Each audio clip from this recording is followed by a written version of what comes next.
The last time we finished case 3. Case 3 was really cool. We got a flashback into the past, and we got to by the just like a lot of Ace Attorney games. But this time we got Edgeworth's dad's backstory.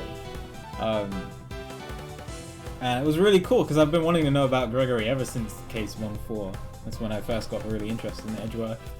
And it was really cool to play as Gregory. He's a great guy, great defense attorney, and then we got like more information about Ray too. We got to play as him in his final case, which was against Von Karma before he passed away. And unfortunately, he did lose that case, but that's because Von Karma stopped Gregory from investigating the crime scene properly, so the mystery was unsolved for many years.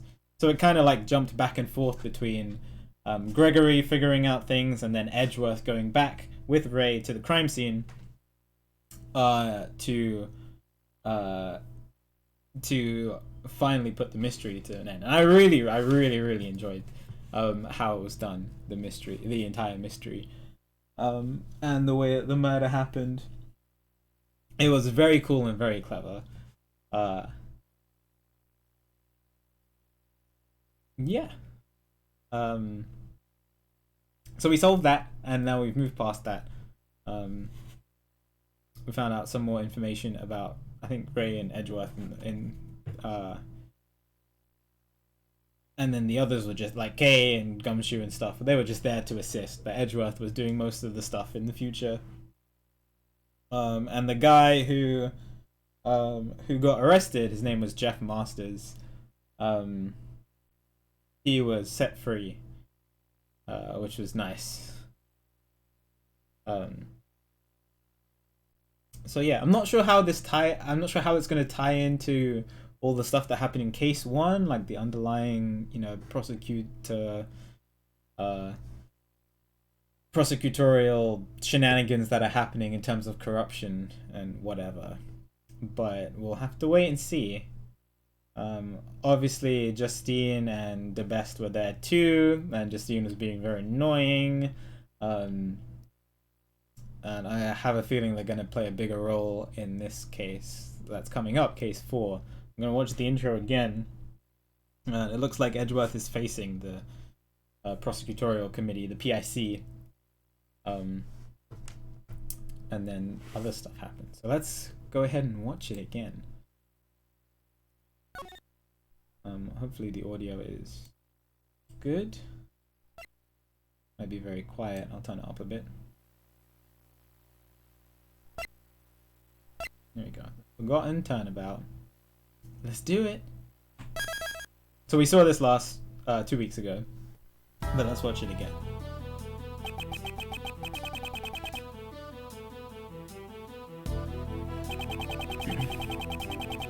We'll discuss this matter with a clear conscience of the goddess of law. There's Edgeworth.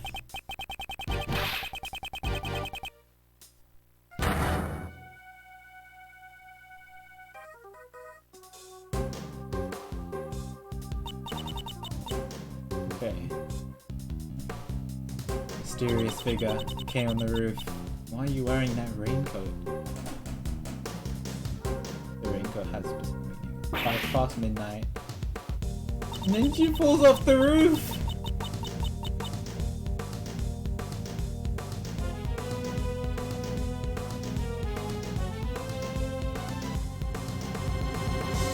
Yeah, so I watched that 2 weeks ago, and then here we are. Now, we didn't play last week because of the special birthday stream. But here we are now, April 5th, so I think this is 2 days after Edgeworth did all that other stuff. And we're in his office again. So 1:23 in the afternoon, High Prosecutor's Office, room 1202. Let's go. Let's come through, okay. Calm down. Oh my god, what voice was that? You're getting dust everywhere. Hang on. Get my headset on so I can listen to the music.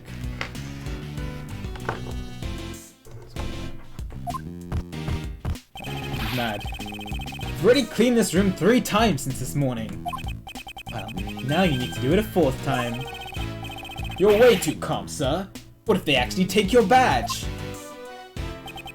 The decision has not yet been made. But it looks like it's pretty much decided. Don't you remember what Judge Courtney said? Not his badge.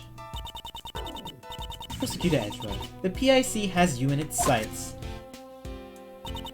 They will receive a report on everything you did here today. And you will most likely be required to appear before them. I have been ordered to attend the meeting. That is all. Oh God, is he gonna become Phoenix? Hobo piano player?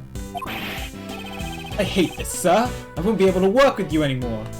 As a detective, perhaps you should welcome this turn of events. You would no longer have to work with such a troublesome prosecutor as myself. Why would you say something like that, sir? The problem is with the PIC and their false accusations. Mr. Edgeworth, don't tell me. You actually want to become a defense attorney? Oh yeah, that's the other big thing I forgot to mention. Like, I don't think Edgeworth, I can't imagine Edgeworth becoming an actual defense attorney, because the best way he finds the truth is as a prosecutor. But he was thinking about it at the end of case 3, whether he wanted to or not join his dad's firm. It is time, Asphalt.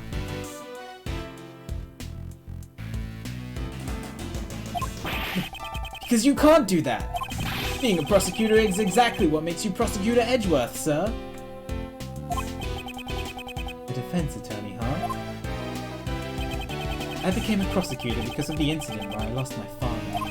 However, the reason I became interested in the legal world was because my father had passed away. I had been a defense attorney. To fight crime as a prosecutor, or to save people as a defense attorney, I want you to think carefully about how you want to live your life from now on. Are you listening, sir? I don't like this one bit. There is no need for you to be so pessimistic. Maybe my replacement will be more lenient during your salary assessments. Oh my god. Oh, I see. That way I can eat more than just instant noodles every day. Oh my god, he eats instant noodles every day? Wait, what am I saying? That's not the point here. I was actually imagining it. We're busy right now. Come back later, pal. Hello? Paging Mr. Edgeworth. There are Mr. Miles Edgeworth here. Who are you? Mr. Edgeworth is busy now. I'll listen to whatever you have to say later, pal. This isn't good. Your face has become all red. A red face. A red face. Like I said, we're kind of busy right now, so... I've got it! You have a tummy ache, right? What? Who is this? This calls for an injection. Stat! Please roll up your sleeves. No. I'm perfectly healthy. Who might you be? I'm so sorry. I forgot to introduce myself. My name is Karine Jensen. I am a registered nurse at Dai Young Hospital. Okay.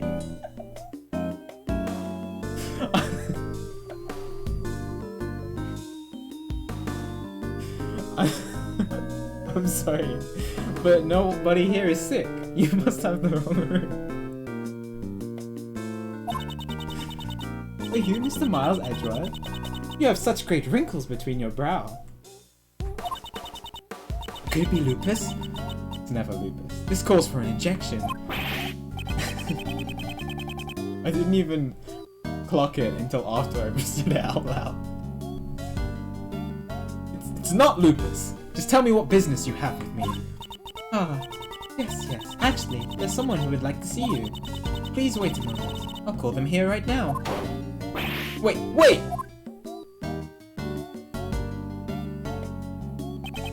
She left, sir. I wonder who she's gonna bring. She's bringing someone from the hospital. Could it be a patient, sir? Maybe it's someone who was traumatized by your harsh words. What is that supposed to mean? See, when you glare at me like that, it feels like I'm gonna have a heart attack. You can send someone to the hospital with that. Is it really that bad? I'm just being my normal self, though. Hello. Is that Kay? Sorry for the wait. Well, what do you think? What do I think? Is that Kay? It's really hard to tell without our usual outfit. Do you not recognize me? Now that she mentions it, I feel like I've met her before. This card. Her name was written on it. Oh my god! Does she have amnesia? Oh no!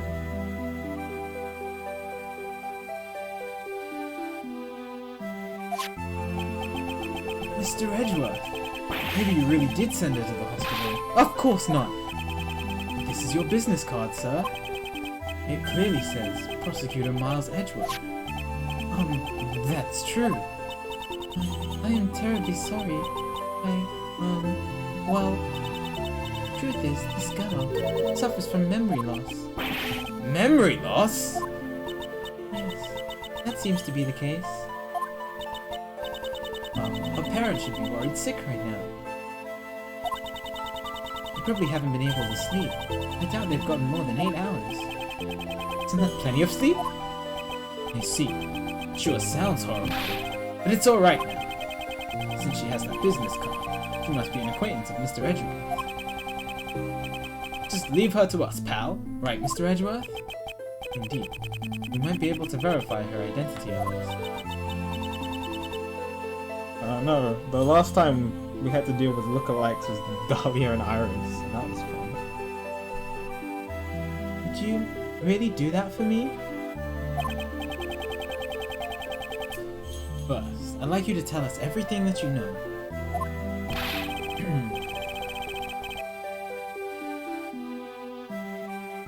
Audio too loud.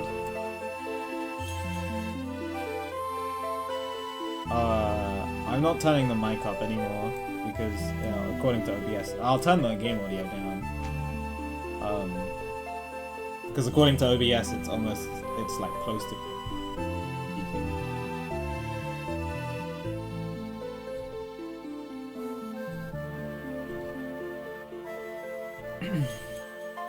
Okay. That's all, Mr. Edgeworth. You have nothing to worry about now, miss. Good grief. Mysterious girl. She looks really weird with her hair down. I'm just not used to it. Yo, nice, Armand. I hope you enjoy. I'm very excited. A couple of people told me that this is one of their favorite cases. I think Quando said it's one of his favorite cases. So I'm excited. But still, where to begin? What should I ask her first? Miss, do you remember your name? My name? I'm terribly sorry. She's been like this ever since yesterday, you know? So you found her yesterday? Wow, that's amazing! Okay. What a tiresome woman. I found her stumbling around late last night, so I took her in. I wanted to help her out, so I looked through her things. So that's how you found my business card. Did she have anything else with her? Nothing to reveal her name or address. Oh, but... she was wearing this when I found her. It's an unusual design, don't you think? This badge is... What? The Atagarasu's! That means... It couldn't be. Are you Kay? Kay?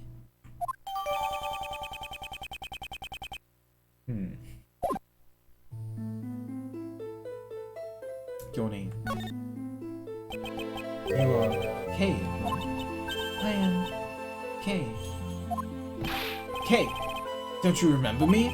I mean, you always call me Gummy, pal. Gummy?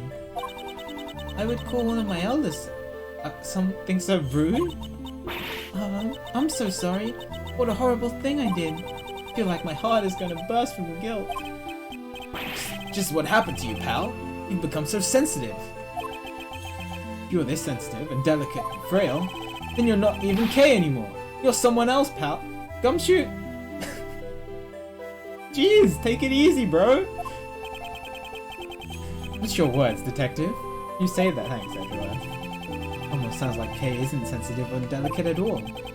Though I can't deny there is some truth to what he says. We don't say out loud. What sort of person was I before I lost my memory? Well, for starters, your name was Kay Faraday. A cheerful girl, full of spirit and vigor, and a great thief. Great thief? Yes, to put it frankly, a great thief steals valuables from people's drawers and safes. Steal? That caused so much trouble for others? Ah, I'm so sorry. I never imagined I would be a criminal. Maybe losing my memory was retribution for my crimes. No, you didn't actually. Ugh. This is so messed up, sir.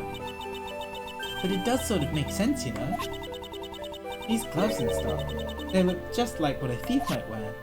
Ah, those clothes! Yes, she was wearing them when I found her. I had her change her clothes, so I'm holding on to them for now. Something appears to be stuck on her clothes. Perhaps it has something to do with Kay's memory loss. I'll send it down to the lab later to have them checked out, sir. Good. I will be counting on you, Detective Gumshoe. At any rate, these really look like thief's clothes, don't they? I am criminal. It's true that you were a great thief. Never once did you commit a crime. That alone, I can assure you. Is that so? Probably better if I don't press this issue any further. I'm really sorry for not remembering you. What kind of relationship did we have? Well, that's rather difficult to explain. Okay, you are Mr. Edgeworth's assistant. Oh my! So then, a prosecutor is the kingpin of a great thing? No, that's not what I meant, pal. The last time I met Kay was the day before yesterday. So what did she do from then up until now? Miss Jensen, was the badge the only thing this girl had on her? She did have some other things, but I don't think they will be very helpful at all. I don't mind. Please show them to me. Well then, I'll give them to you one by one, okay? Thanks. It's a Jammin' Ninja mask. Maybe she went to a superhero show or something. Seems to be a letter addressed to Kay. This is a ticket stub.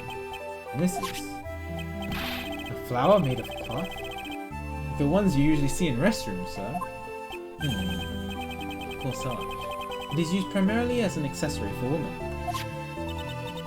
Well, that's everything. Did you find anything out? Not really. They were just a bunch of random things. I'll have to look them over in more detail later. Cheap plastic. I kind of want to read this. Used to enter the Grand Tower viewing park. That's probably where she fell off.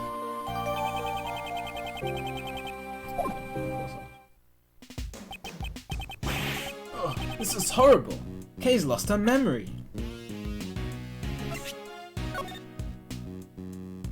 Jill.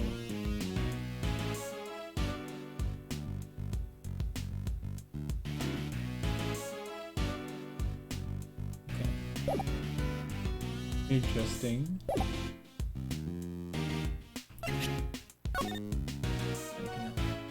Student ticket. Yesterday at 7:28.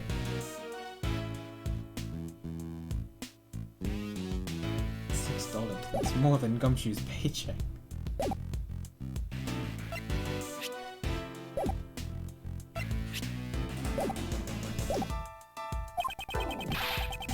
How do we get her back to normal? Calm down, detective. I've already thought of something. I forgot how much his paycheck exactly was in Investigations 1. It was $5 something, I'm pretty sure. Oh, as I would expect, Mr. Edgeworth. But what did you find out, sir? Look at this ticket stub. Oh, it's a ticket for the viewing platform of the Grand Tower.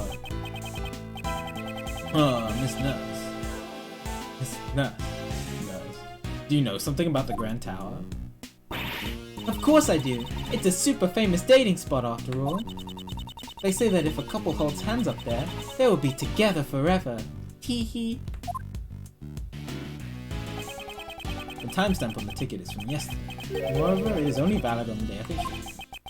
And she only has that stub. She must have used it, right? It is very likely. Well then, let's go. Huh? Right now, sir? The cause of Kay's memory loss is hidden in her actions. But what about the PIC? It's still too early for me to be summoned there. So should I leave Kay with you then? That is what I would prefer. Okay, you're fine with that, right? Yes, please. Thank you very much. Well, I have to get back to work. So if anything happens, please contact the Die Young Hospital. If you guys need an injection, I'll be there anytime, any place. Yes, I understand. I don't think I will call her for an injection. Well then, let's go, Detective. And you too, Kay. Yes, sir! Thank you for helping me. Let's go.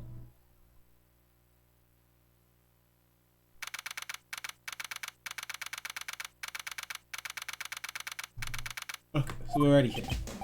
According to the pamphlet, this building is 50 stories tall. Mostly filled with offices, though. Only the viewing platform is open to the public. Here you go, sir. Just got this at the reception desk. Good, thank you.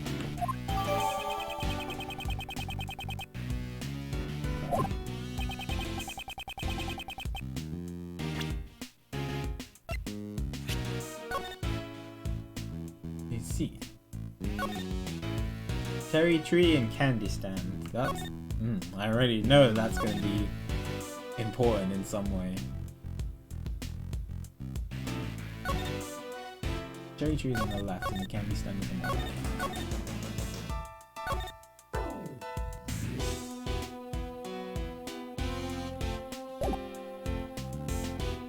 Still waiting for him to return. But there's no reason for the killer to throw Kay off the roof, so I doubt it's him. Ah! The Grand Tower! The Grand Tower is oh, hello? Huh? What? No, you can't! Please stop! Please! I beg of you! It's no good. Unless I drink fresh milk, my thoughts just won't reach. What? What's wrong, pal? Did something happen at the Grand Tower? Hi, Golden Witch! Oh. Oh, he's a movie star. Oh my god! I've forgotten her name.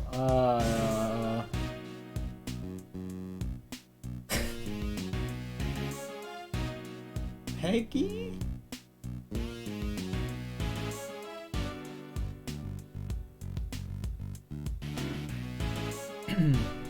Excuse me, we're sort of in the middle of shooting a movie, and well, it's been ages though. I suspected as much. She's a good character. From first time we heard of the Steel Samurai. We are sorry for any trouble we've caused you, Detective Gumshoe. Oh, I'm so sorry, pal. I really thought the tower was gonna collapse or something. Whatever. Hey, Director, taking a break. I'm sorry. I'm really, really sorry. What a relief. Looks like the tower's collapse was prevented somehow. Okay. Explaining all this to Kay as she is now will take more time than it's worth. Well then, we should get going. Oh, it didn't tell me her name! I think it begins with P. I think it's Peggy. Yeah, we'll find out later. Well, there's the cherry tree.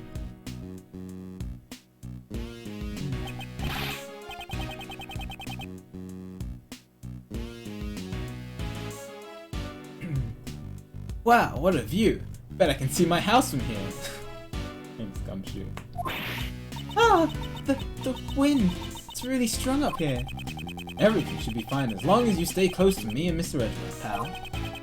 If you start to blow away, one of us will be sure to catch you. Thanks, Gumshoe. That's a great joke to make to somebody who fell off the building.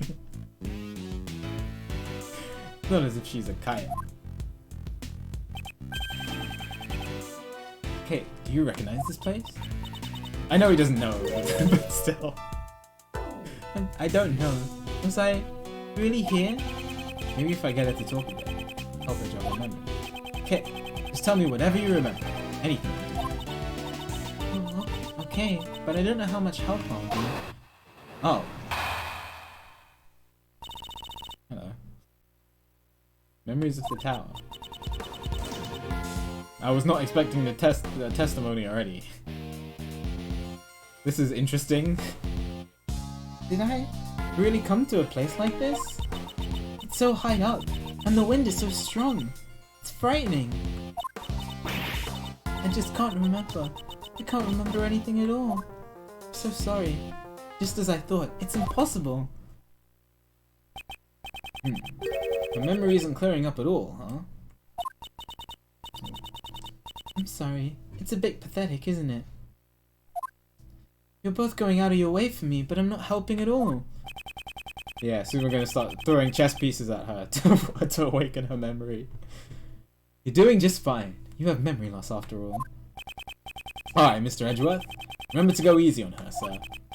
Norman, you have this really intense and kind of scary look on your face.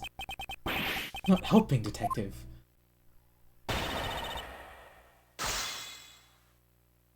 I mean, she didn't really say anything. I don't even know what to...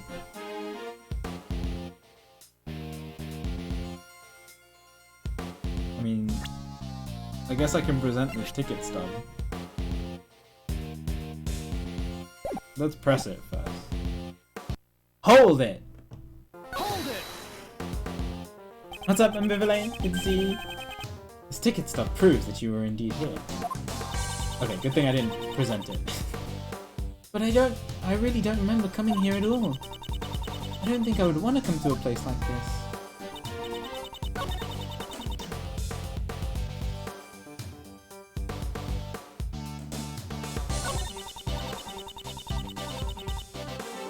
Hold it!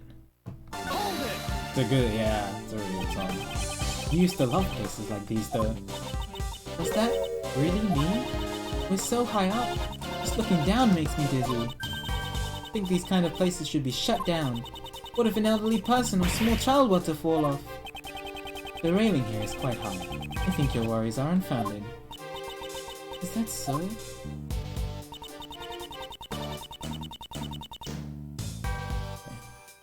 Hold it! Hold it! You say you don't remember anything. In that case, is there anything that looks familiar? Looks familiar? Heaven's Tear. The cherry tree! Is this a prequel? This is a sequel to Investigations 1. It takes place between Ace Attorney 3 and Ace Attorney 4. What about the cherry tree? Oh, what about the cherry tree? I was standing under the cherry tree. That's right. I was taking shelter from the rain because it was raining then. And there, I saw something red. She was under the cherry tree while it rained. And there, she saw something red. Is something wrong? It's nothing. Could you add that last part to your story? Red. This is purple.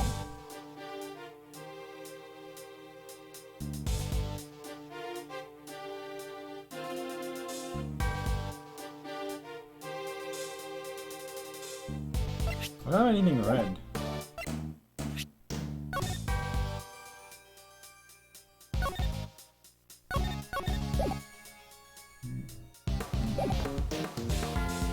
Nothing I'd want to present here, so let me just press this. Hold it! Hold it! So yeah, Joker. It takes place between 3 and 4. It's like it's a spin-off, but I think it's canon to the main story, as far as I'm aware. And I've played Ace Attorney 4, but I haven't played Investigations 1, but I haven't played Investigations. I'm playing through it right now. And then after this, I'm planning to play Investigations. Sorry, I was about to say Investigations 5. Planning to play Ace Attorney 5 instead. I read what exactly? I read something or other. It was something red. That's all I can remember about it.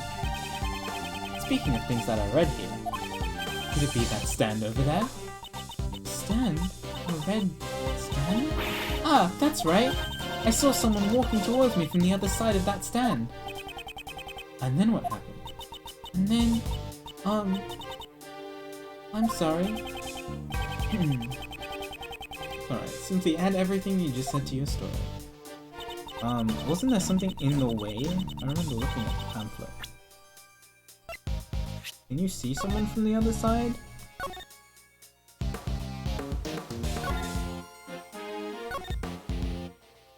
Isn't this in the way?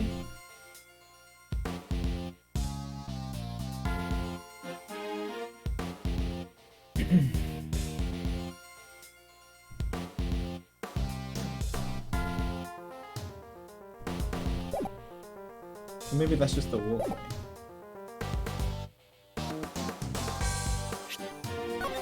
If this is just the walkway, I think it might just be the walkway. Because the viewing platform is like further back.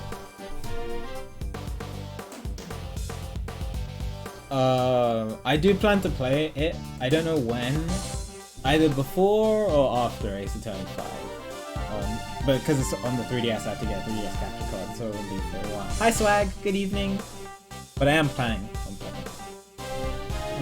Why is this a contradiction?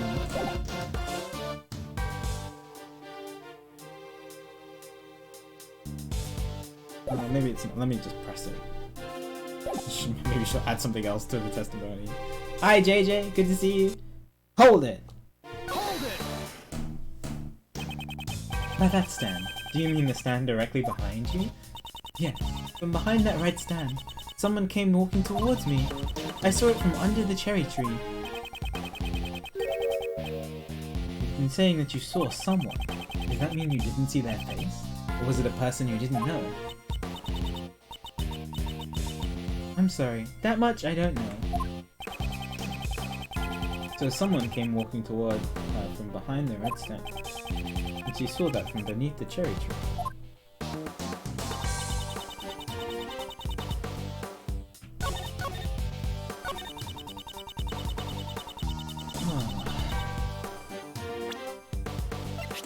I feel like this is the right thing. I'm just trying to figure out why it's a contradiction based on the picture. Why can't you see on the other side of the stand? She was maybe if she was underneath the cherry tree.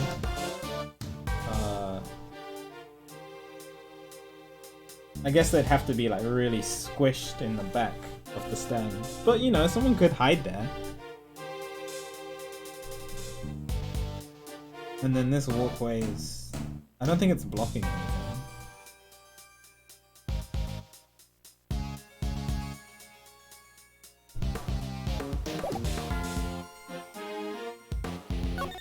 Well, I don't see anything.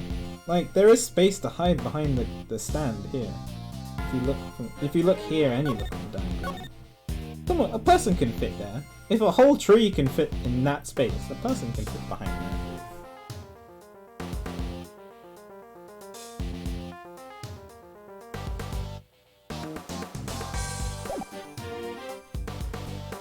I mean, I'll try it, but I don't know.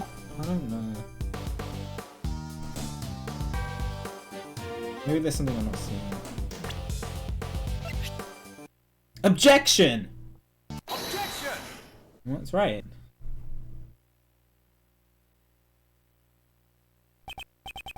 So, you're saying that someone came from behind the stand and walked directly towards you? Yes, someone came right up to me. Then that someone must have been a ghost. No, it was a person, I'm sure of it. If this is where you were under the cherry tree, then someone behind the stand. No, someone could. I don't know, Edgeworth. I think someone can fit there, especially based on the first picture. Someone can fit there. I can fit there. I mean, I wouldn't want to because it's 50 floors in the air, but I think someone can fit there.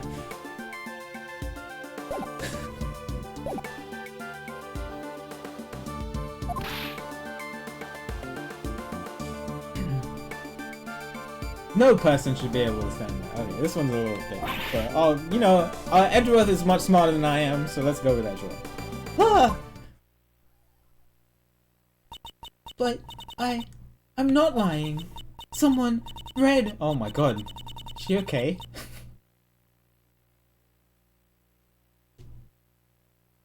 Someone in red was on the other side of the stand. Oh, that's creepy. Oh, she's not okay. They were walking towards me, getting closer and closer, and then that person, ah! Oh my god. Jesus! I feel like this sprite should be in like Zero Escape and not Ace Attorney. Calm down. It's alright. Me and Mr. Edgeworth are both here for you, pal. I was pushed off. That person in red. Yes, they were wearing a red raincoat. Someone in a red raincoat. Wait. Wasn't it a red raincoat in the first case? Oh my god, it's been like a month. I'm trying to remember. I'm pretty sure it was red.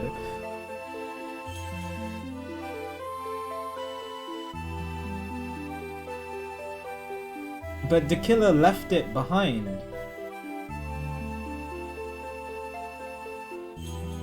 I think he left it behind.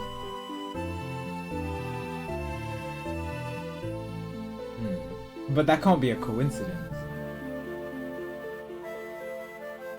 You miss Cadbury. I haven't had a Cadbury chocolate bar in so long because they're so unhealthy. But I will send some over your way if you want. Soon it's gonna be Halloween, which means lots of chocolate. Furthermore, they pushed her off this building? Nonsense! There is no way she could be alright after falling from a building this high. Yeah, 50 foot, something happened.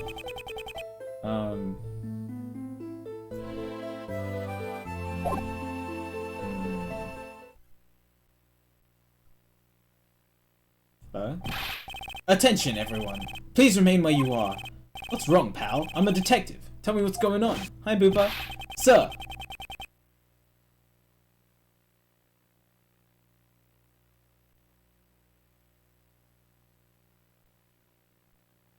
A body was just discovered in this building. A body? A body has been discovered. Who is the victim?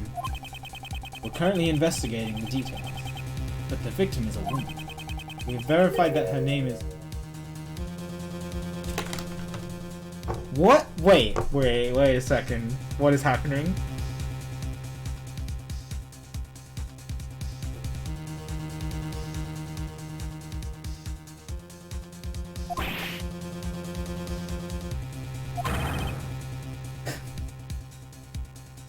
I am both Edgeworth and Gumshoe.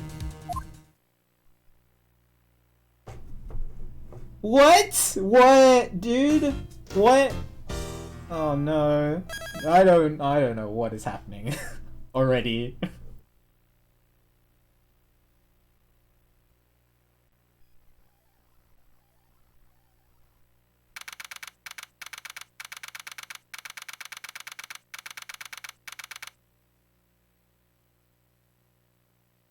Wait, the PIC meeting room is in this tower as well? Okay. This room is... Would this room happen to be... Yes, sir. It's the Prosecutorial Investigation Committee's meeting room. What? It's here? I had heard they recently moved out of the prosecutor's building. To think that they moved here of all places. Well, that can't be a coincidence. Mr. Edgeworth! Kay!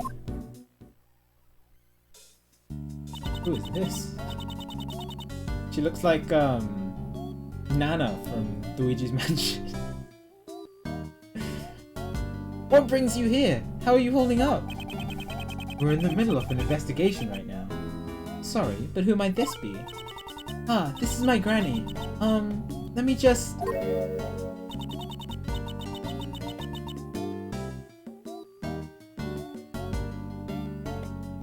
Oh, she's speaking for Argo.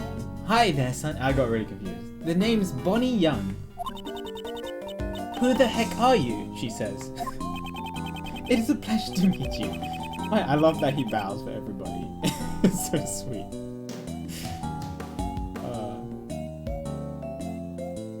It's a pleasure to meet you. My name is Miles Edgeworth. I am a prosecutor.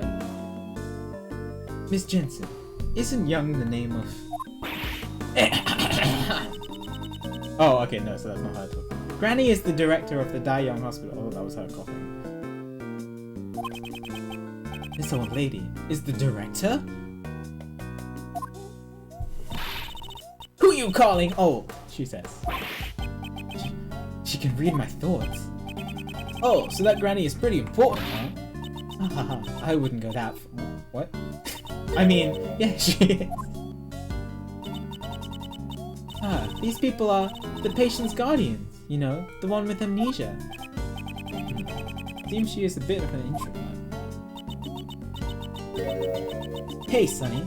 Want me to cure that bad case of the frownies for you? She says. Safety first. Ha ha ha.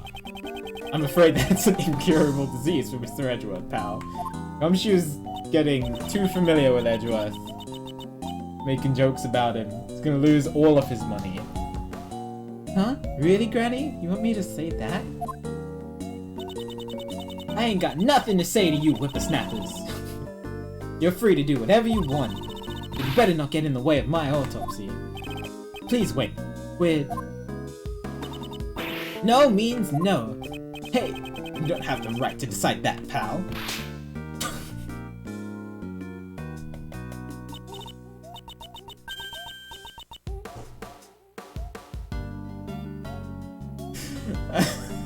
Sorry.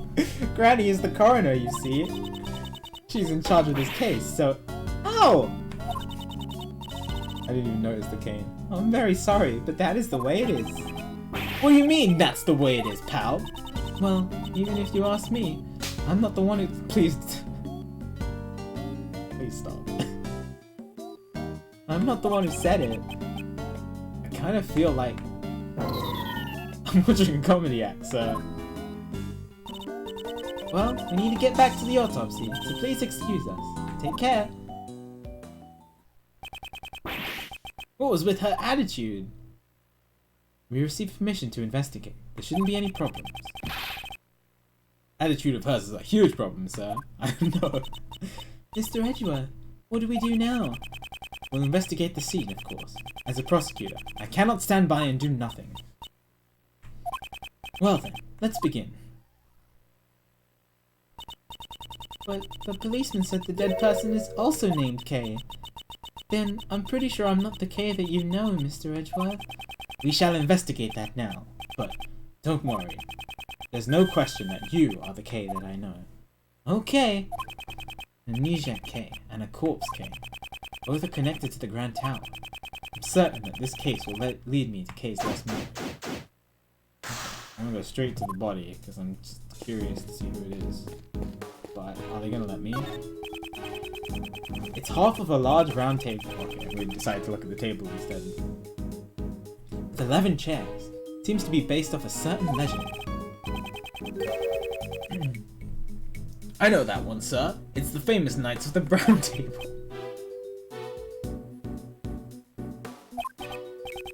Huh? Was it wrong? Knights of the Clown Table? Knights who say... Nye?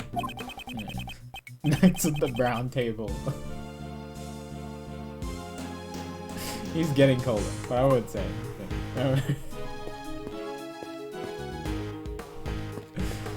I mean, he was close, you know. I'm sorry, but right now, Granny is in the middle of the autopsy, so... Are you Sonny's trying to get in the way of my autopsy? No, that's what she says. Will you please just wait a little bit longer? Yes, because we have no choice. come back to investigate the body later.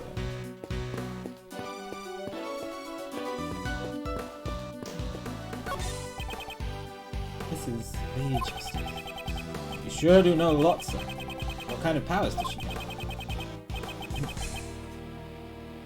He's a symbol of justice, not a superhero. It said the scales represent justice, the sword, power, and the blindfold, equality. Yeah, I was more interested in the bloodstain.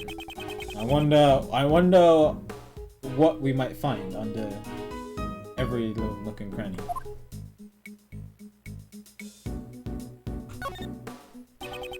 A pool of blood lies at the feet of the goddess statue. Judging from the pool of blood, it seems that this is where the victim was killed.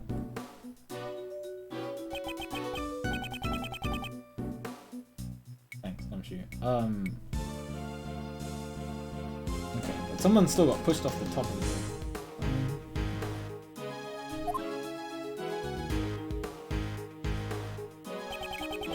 After murdering the victim, the killer moved the body? Nope.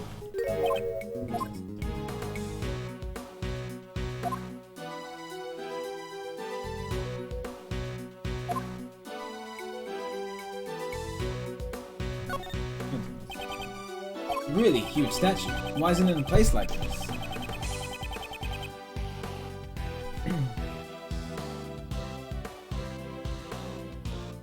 She is known as the Goddess of Justice. You might call it a statue for judging prosecutors. Seems the statue was also made by Pierre Hoquet. Oh. You mean the victim of the IS-7 incident, Isaac Dover? Setting aside his background and personality, he really was a brilliant sculptor. Well, they do say that artists are either geniuses or weirdos. I suppose Harry would fall into the latter category. Yes, he would.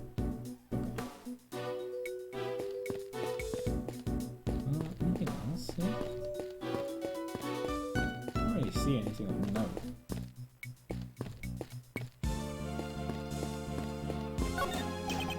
These books all seem really thick and heavy, sir. The PIC did just move them. Moving all these books must have been a lot of work. Moving heavy objects is my specialty, sir. If they had just called me, I would have helped. Then perhaps I should ask the chairman if there's anything left after you move. Whoa! It was just a joke, sir. If I had to carry something up 50 stories, I wouldn't be able to do any more work today. Of course, I was joking too. Were you really going to carry things up the stairs? Let's try talking to some people. Hello. You there. Tell me the situation about the security of this room. Yes, sir. To enter this room, a special keycard is required. I see. In other words, not just anyone can enter this room. Okay. There's some logic. Oh, we got some logic. So the person who found the body was also...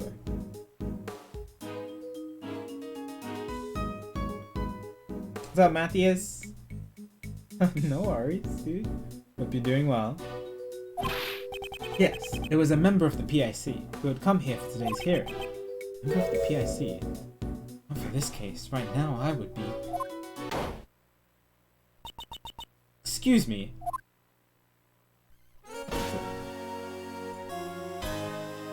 Not who I thought it was going to be. I thought it was going to be Justine who walked in.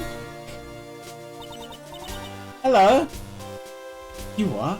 Oh, yes. What is it? We hadn't seen her all game. I was wondering if she was here in this one. It's that voice. It's Von Karma, right? Do you know her, Granny? Hello. Good to see you again, Doctor. And you as well, Miles Edgeworth. Always with my full name. What is she doing here? She about to lose her badge as well. Franziska Von Karma. She is a prosecutor working with Interpol, and the daughter of Manfred Von Karma. She should be jetting around the world right now. Wherever there is a case, I will follow. National borders mean nothing before me. Your presence here must mean that this case is international significance. You know well enough that I'm chasing a smuggling ring. I do indeed. Hello. The whip counter is still here, right? I shall recover all the stolen goods and crush that organization. then, does that mean the smuggling ring is also involved in this particular case? Any further information is confidential. I am not obligated to speak of it with you. Hi, only 99. One of my silly mods gave you a gifted sub as a joke. But I appreciate you for stopping by. Hope you're doing well today, dude.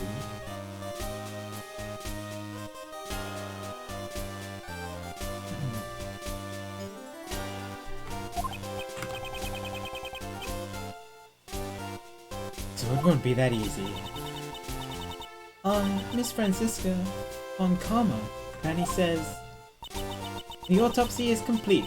You're free to do what you want. What about me? In that case, we would like to investigate as well.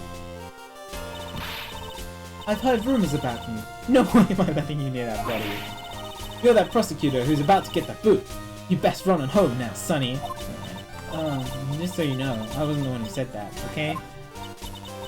Please, Granny, we need to investigate. No matter what. Hey, lassie, who you calling Granny? I'm sorry. I'm not getting anywhere. Guess I have no other choice. Francisca, please allow us to aid in your investigation. Oh, I bet you like hearing that. We must examine the body in order to find out what happened to Kay. To Kay Faraday? I'm asking you too, sir. Kay's in really bad shape.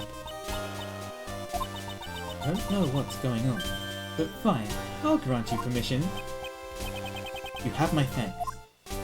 Of course, I didn't say it would come without a price, of course. You will explain everything to me later. We really owe you one, sir. I wasn't talking to you, Scruffy. Only one. Ow. So that's how it is. If you would be so kind as to authorize them too, Doctor. I suppose it's fine if he's with the prosecutor from Interpol, is what she says. And I fully agree with Granny. By the Von Karma name, this entire world will be judged. That's just common knowledge. It's rather conceited for common knowledge. Well, it's none of my beeswax anymore, is what she says. I hope you don't get in trouble for this. You needn't worry. My reputation will not be shaken by something so petty. Unlike me, who is on the verge of losing his badge. Alright, go again. Look at the body, I just want to see.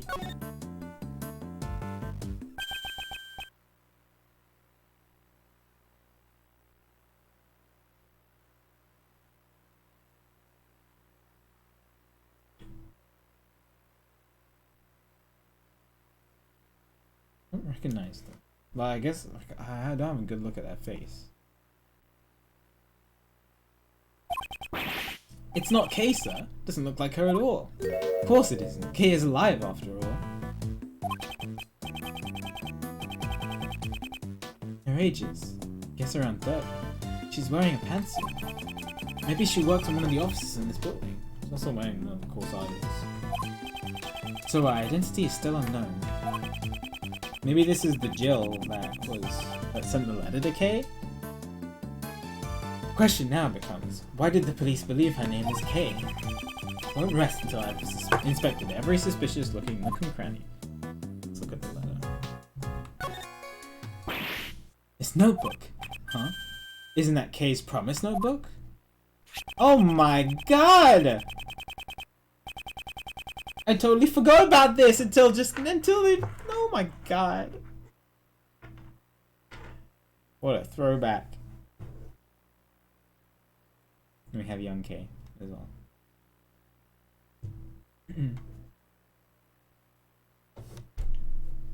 This is the notebook she wrote all her promises to her father in. It really takes me back, sir. It's been a long time. Yes.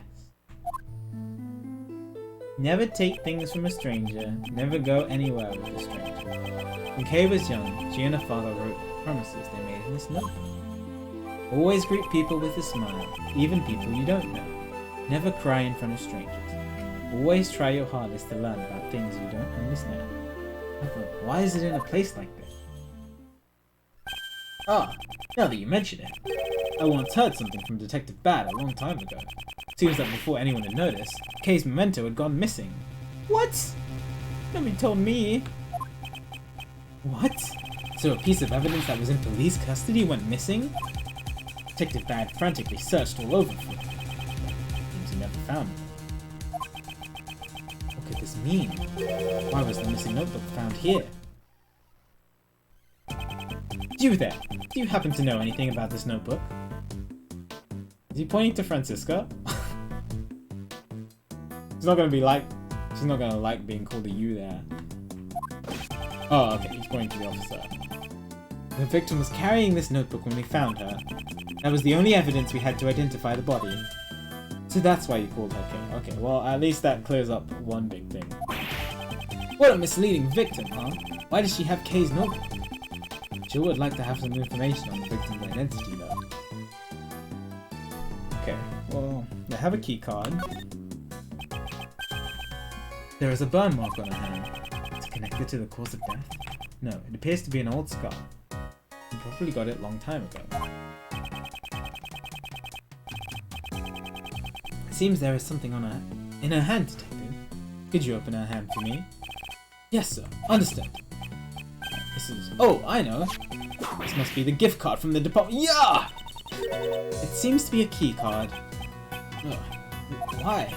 The question is, what was the key card for?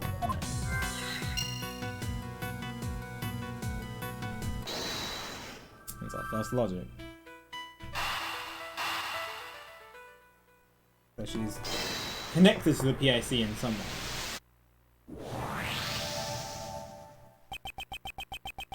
Perhaps the key card the victim was holding is for this room. I'll go find out, sir. Mr. Edgeworth, from this room's security system, we were able to retrieve the data of the victim's card. So that means the victim was able to freely enter this room. If the card actually belonged to the victim, of course. Yes, of course. Of course. Alright. Oh, no, I wasn't done. Alright, what is this candelabra doing on the floor? Could this be the murder weapon, sir? A three-pronged candelabra. It's consistent with the number of stab wounds. Oh, I haven't even looked at that yet. Okay. She was probably stabbed by the prongs of the candelabra. A candy zebra? Close enough. I'm afraid it's not quite what you're imagining, Detective. A candelabra is a candlestick holder with multiple arms. Ah, so it's a candle holder. You know, one time I forgot to pay my electric bill. I had to get by only with candles. What time period are you from? I haven't looked at the chessboard. Guess we can do that. There doesn't seem to be anything in this pocket. Pocket has holes in it, sir. Judging by how the cloth was pierced. You must have been stabbed by some sharp object. Oh, your coins would fall out of those holes, sir. Oh, no, thanks. Don't you? Detective, haven't you ever heard of a wallet? Of course I have, sir. I just use my pockets, though. Most people do, right? Yeah. Never mind. Alright. She's got blood on her left hand as well, which is interesting. It means that she didn't die instantly? Must have been like, oh no. The left side of her white jacket has been stained a deep red. This jacket, the buttons are on the right side. Is that normal, sir? All of my clothes have the button. No, all of my clothes have the button. For women, it is normal to have them on the left side.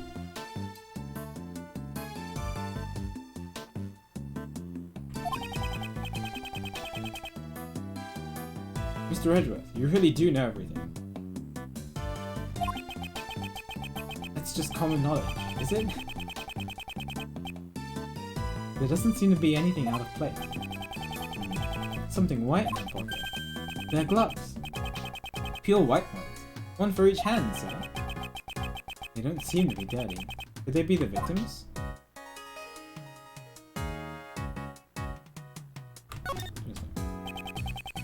Something seems to be pinned to a jacket. Made out of purple cloth. Looks like it's been forcibly torn off, doesn't it? Oh yeah, so the flower is from...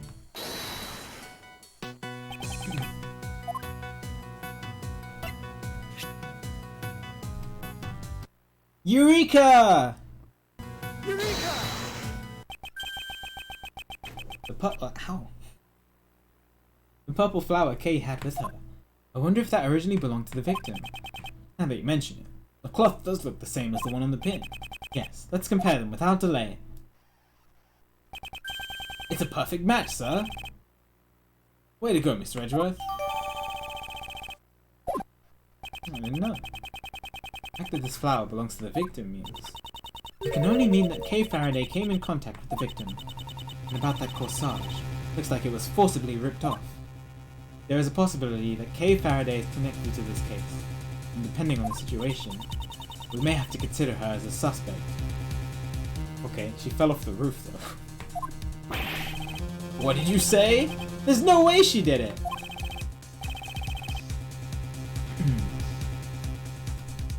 It's unthinkable. Kay can never do that, sir.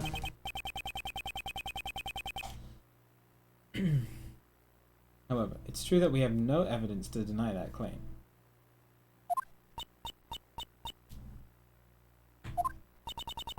It's nothing more than a possibility at the moment. Isn't that right, Miles Edgeworth? Indeed. For better or for worse. Okay. And the final thing I notice is there's a blood stain on the head as well. There is some blood on her head. Maybe she was hit with something. Don't know that for sure. Our investigation will ultimately clear that up. Oh no! Okay. So, the victim's identity remains unknown. Should you really still be calling me Kay? You are Kay. Don't be silly. Of course. What are you saying, pal? Thank you, but then... what about that woman? She is someone who you may have killed. Oh my god, Francisca, can you... That's all we know. There's no way that's true, right, Mr. Edgeworth? I also do not believe you killed her. You're such a naive man, Miles Edgeworth. Who is this? Here I come to save the day? A voice. Not the best is all.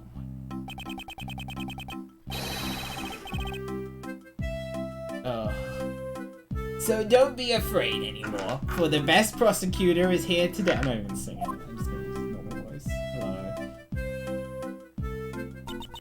Pardon the interruption. Mr. Edgeworth, get away from the victim. I have inherited her dying wish. No one asked for you. Did you know the victim? Just as I thought. The goddess of law will surely reveal the truth to us, so please, rest in peace.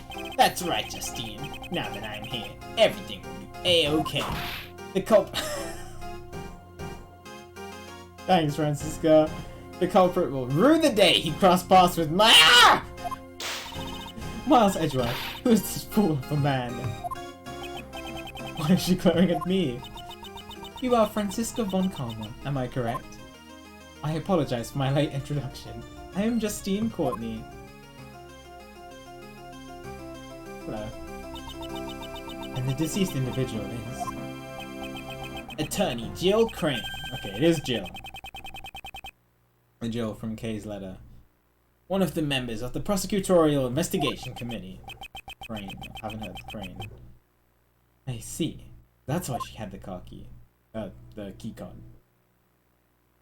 I take it you're in charge of this case.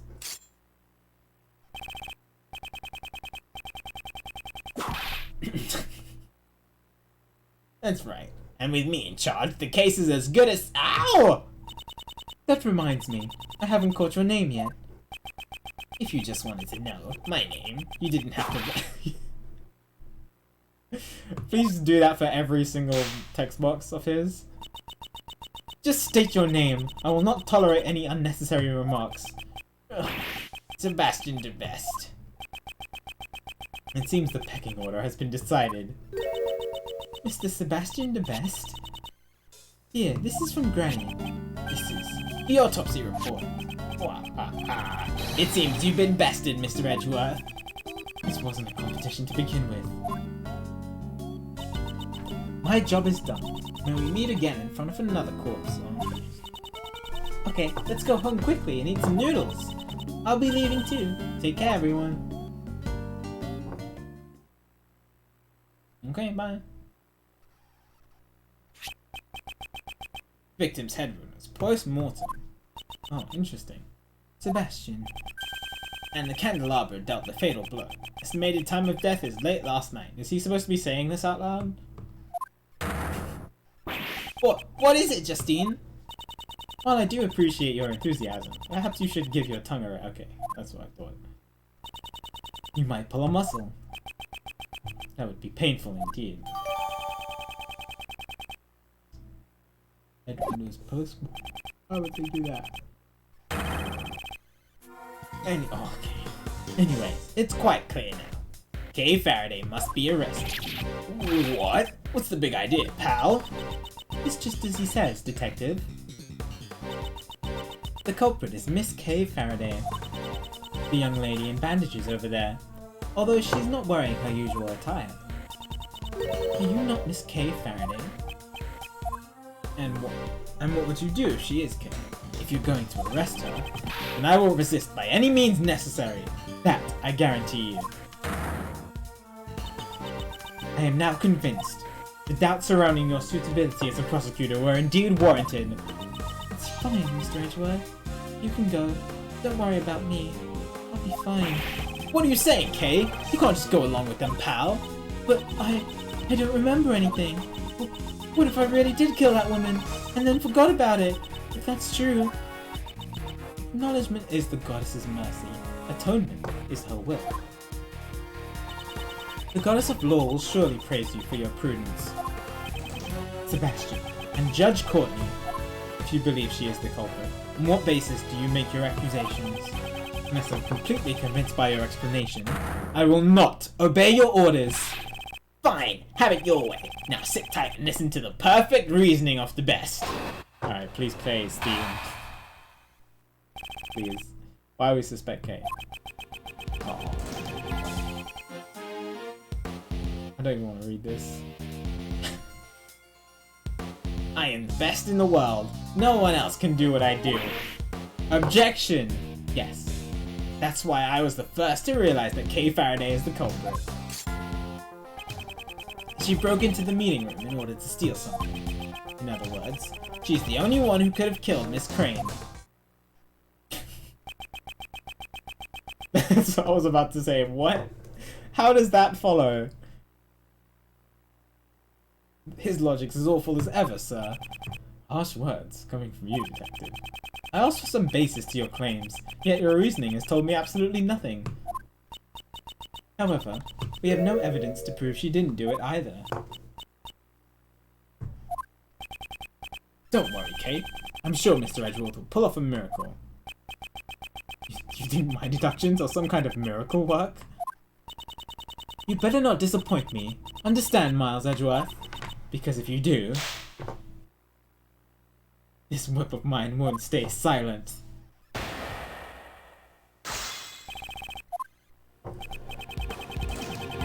I just want to object to this statement. I'm the best in the world. No one else can do what I do. Objection! I have a prosecutor's badge. Objection!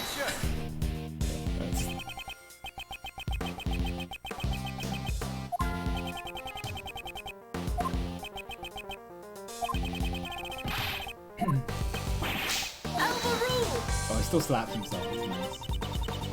I don't believe this evidence has that kind of meaning. Yeah, is that what yeah, sorry. Oh, you want me to press it? Okay. Don't need to. Yes, I do! Also, Semi's playing through Apollo Justice, so he just reached the voice controls. And he's reached Chords of Steel. So he shouted objection so loudly, it scared the crap out of me. He like screamed it so loudly. It You don't need to tell me that. I don't know if anybody clipped it. But I can go back and clip it. Alright. I'm gonna press this then. The chat told me to. Hold it! Hold it!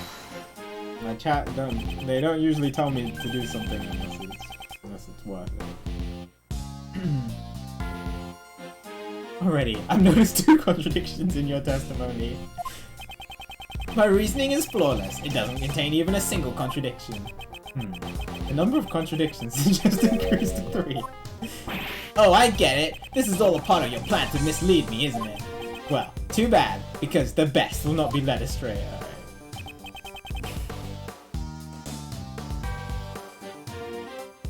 Yes, that's why I was the first to realize that Kate Faraday was the culprit. He broke into the meeting.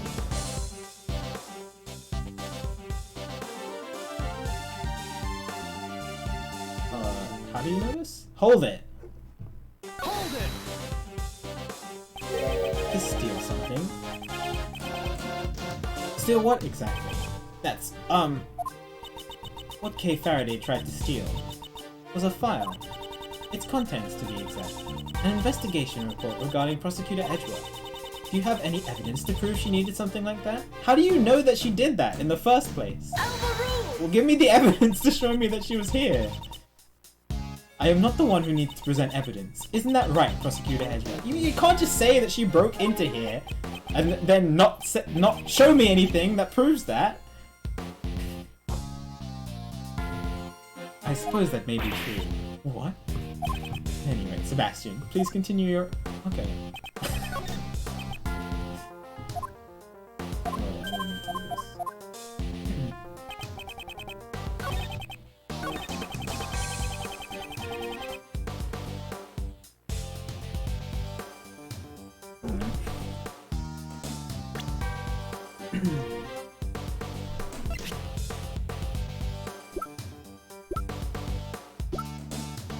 I mean, can you even break into here? I thought you needed the key card.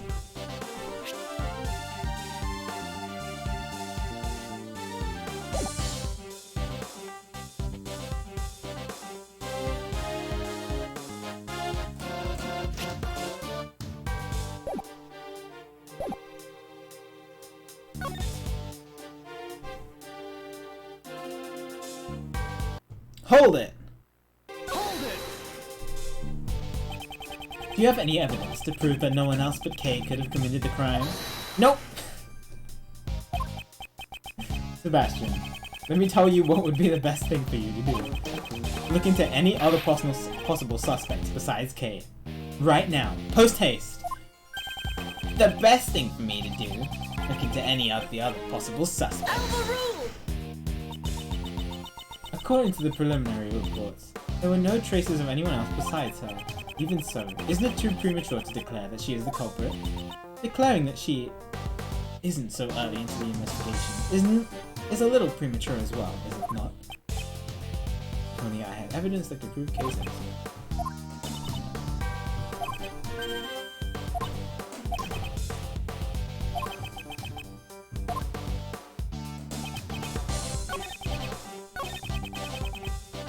I feel like you needed the key card to break into here. It doesn't specifically say. She is the great thief you have to go after, but I can try. Objection! Objection!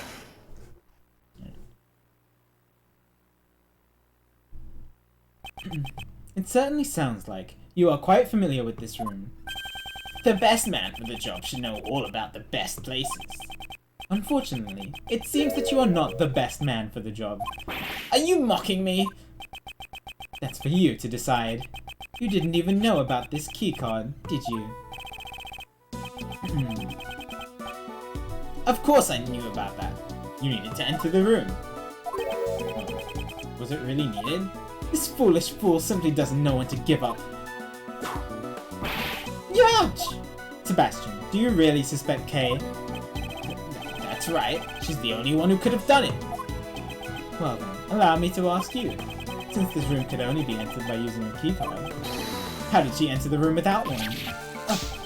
Well, she probably used this and that and... Oh, did you pull a muscle? Allow me to explain then. The door could only be opened by members of the PIC, which means... Oh? Yes, that's correct. She conceded so easily? Oh. Take a look at this. It's a record of the room that I investigated just a while ago. I see.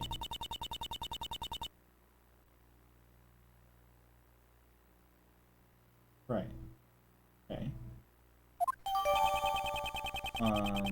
But wasn't Kay's ticket stub for like 7 in the evening?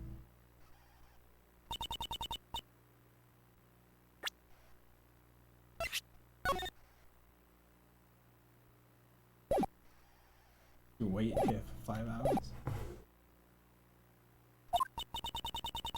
The killer entered the room together with the victim, Miss Crane. After entering, the situation must have soured, leading to the murder. Your logic holds, but it is still merely conjecture, and it would imply that the killer and the victim were acquainted. No way, pal. Kay doesn't even know the victim. That one I know is definitely wrong. That is merely an assumption on your part. Unless you have any evidence to prove your claim. Evidence is everything, in court and at the crime scene. Without it, your argument is invalid. In that case, I trust that you have evidence. I have evidence to show that they were connected. Not the other way around. Oh, she's actually asking Justine. I thought she was asking me if I had evidence to prove that they weren't connected. To prove that Kay Faraday and the victim were connected? Of course. What? This letter was discovered by Dr. Young and Miss Crane in Miss Crane's breast pocket. The victim's belongings. Why did she withhold such vital evidence until now? Could it be she was waiting for the perfect time to reveal it? Come to think of it.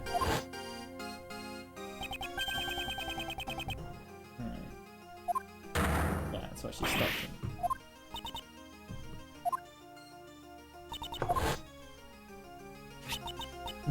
I'll read it for you.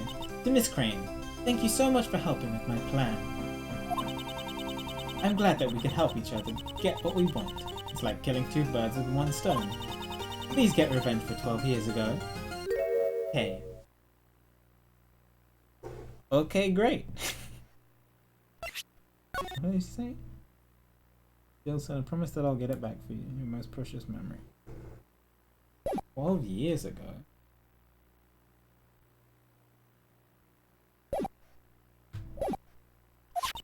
In other words, Kay Faraday and Miss Crane were accomplices. They probably planned to steal something from this room. Preposterous! Wait, that means the main culprit is... It's still Kay Faraday, of course. Just means her crimes have increased by yet 1 more. I'm... the main culprit? Don't believe her, Kay. It's all a bunch of nonsense. There's no way Kay would do something like that. Nonsense? Not at all. The evidence speaks for itself. Wouldn't you agree? I knew that they wouldn't suspect Kay unless they had some sort of proof, but... to think they would actually have such decisive evidence. Nicely done, Justine. Thank you very much. Hold it! Your explanation is still insufficient. I cannot accept such an argument. Sebastian, could you please leave this to me? Alright, make sure you shut Mr. Edgeworth up once and for all. Can't allow their allegations to gain any more momentum. I must turn it around here. Letter from Kay. The relationship between Kay Faraday and Miss Crane is as documented in the letter. She roped Miss Crane into assisting her with her plan. However, for some reason, their partnership broke down. Miss Crane was murdered. With her dying breath, she managed to retaliate. I didn't get through this letter, and she tucked safely away in her left breast pocket.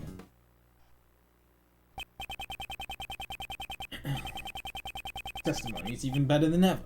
Maybe the most perfect it's ever been, sir. Are you going to be alright, Mr. Edgeworth? Yes, of course. How unsightly, Miles Edgeworth. Save your stoic act for some other time. Miss Von Karma, just whose side are you on? I'm on nobody's side, Scruffy. While searching for the truth, it's best not to take sides. Watch what you say, Miss Von Karma, or else Mr. DeBest is gonna... Best, you say? Well, I can tell you that the side I'm on is always the... How irritating. Hi, bye. Good to see you. Well, I suppose that's one thing we can agree on.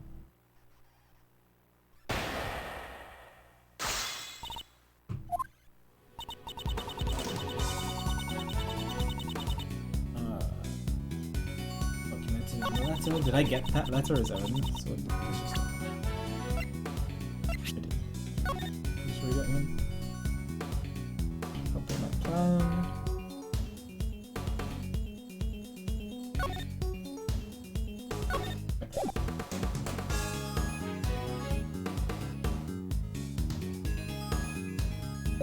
That's true.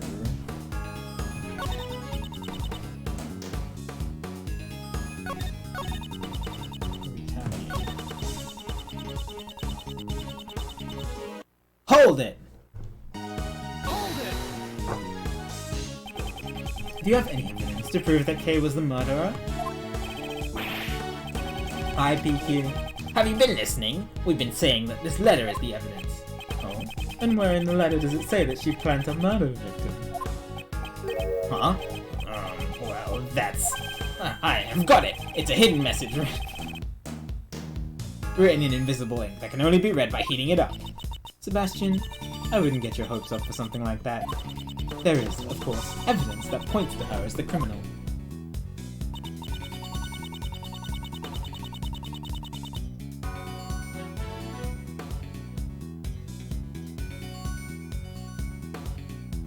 Hold it! Hold it! Put this away for the last second. We searched the victim's left breast pocket as well, but you found nothing, I presume? Naturally, the officer who found the letter immediately brought it to the best man on the scene. The letter was safely tucked away in her left breast pocket, right above her heart. I believe this letter carries Miss Crane's will for the criminal to be arrested. I have no interest in your beliefs. What I'm interested in is the truth. You said that the letter was in the left breast pocket of the victim, correct? That's where she was stabbed, right? I swear by the goddess of law, there are no lies or mistakes in my statement. The letter was indeed discovered inside the victim's left breast pocket. The victim had been stabbed in the left chest area where the letter was hidden. This may very well be an important clue. I don't think that Kay wrote the letter, but unless I can draw out more information here, that thought means nothing. We'll start by pressing her for more detail. Okay, well, if the letter was the letter must have been planted afterwards, right? Otherwise it will have the letter doesn't have holes in it. But the victim has holes in it. Huh, sorry.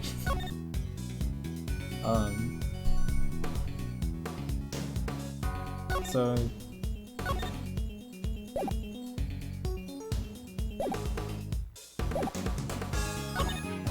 Seems good. Autopsy report, oops.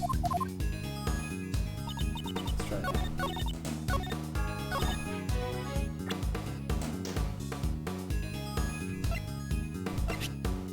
Objection! Objection! Easy peasy. The victim held onto the truth until her dying breath. A truly touching story indeed. The voices of the dead are soft. One must listen carefully to hear their dying wishes. And Miss Crane has spoken. Kay Faraday is the culprit. Perhaps the voices you have been hearing are actually the whispers of the devil. Hey, don't make fun of Justine! Let's listen to the voice of reason. Judge Courtney, please take a look at the autopsy report. There is no need. I remember it perfectly. The victim was stabbed in the left breast. No, it can't be. The letter was found in the victim's left breast pocket. And that's where the victim was stabbed with the candelabra, right, sir? Precisely. It wouldn't have been possible to stab her there without piercing the letter as well. Easy peasy. So, that begs the question, why was the letter found in the victim's pocket? It's simple. It was placed there after the victim was murdered to throw suspicion onto Kay. Oops. In other words, there exists the possibility that the letter was forged by the true culprit. No. The real murderer tried to pin the crime on Kay. That is the only explanation for the letter. And in doing so, the murderer ended up digging their own grave, right, sir? The culprit is Kay Faraday. The letter was... Yeah, it was actually found in the victim's other pocket. Dude, can you... Huh? What are you saying, pal? The officer's report was wrong when he said the letter was in her left pocket. It's actually in the... Ah! A foolish fool who continues to make a fool of himself. Is there no cure for your foolishness? Why do you keep whipping me? And quit calling me a fool! Ah! I saved you the trouble of punishing him yourself. I had no intention of punishing him. The letter is stained with blood, no doubt because it was found in the left breast pocket. There couldn't have been an error in the officer's report, unless you were the investigator. Say something, Justine!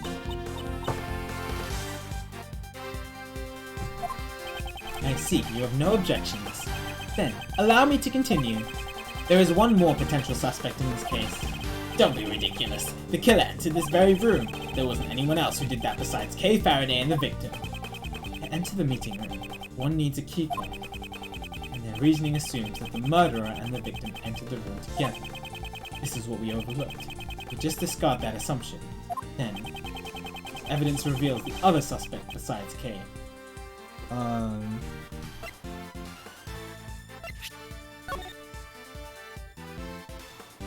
Who is this? This other user ID.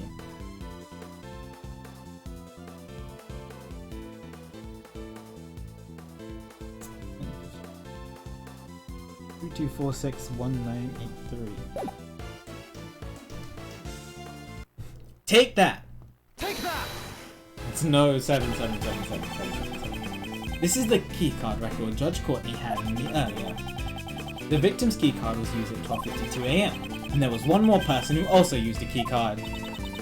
So you're saying this person was waiting to ambush the victim inside the meeting room? The keycard was used at 10:15. I wouldn't say it's impossible. Patience. No, it's impossible. And what makes you say that, pal? You got any proof? What's up, Mario? Of course I do. I myself am that proof. What, was she here or something? I was the one who... Oh my god, she's sus. I was the one who used that keycard after all. Hello. New suspect. Is there something strange about a PIC member entering the PIC meeting room? I mean, there is when there's a dead body also in that same room.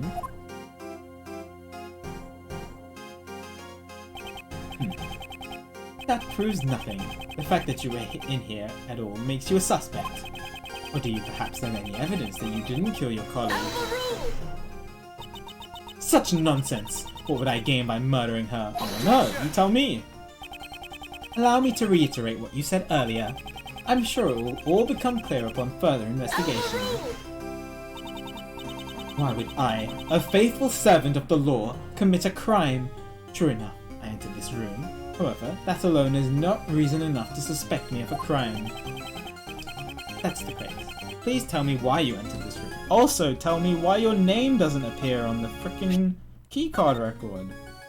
Oh, it does now? Okay. It's magic, dude.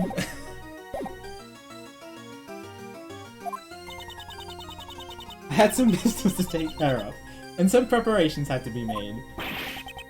Preparations? That sounds pretty suspicious, pal.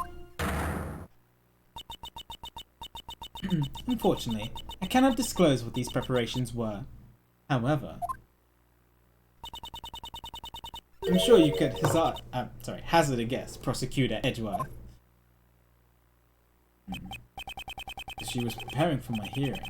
I must have gathered all the necessary materials. Sorry, I have Chelsea on my mind. Did we win? We drew. Nice. Check the football score.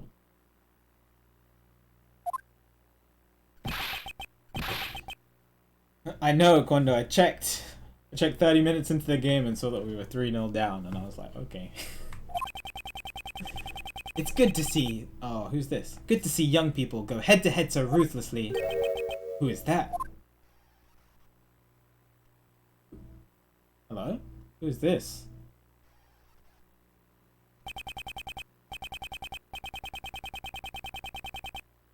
That takes me back. When I was young, I'd always butt heads with this brash detective.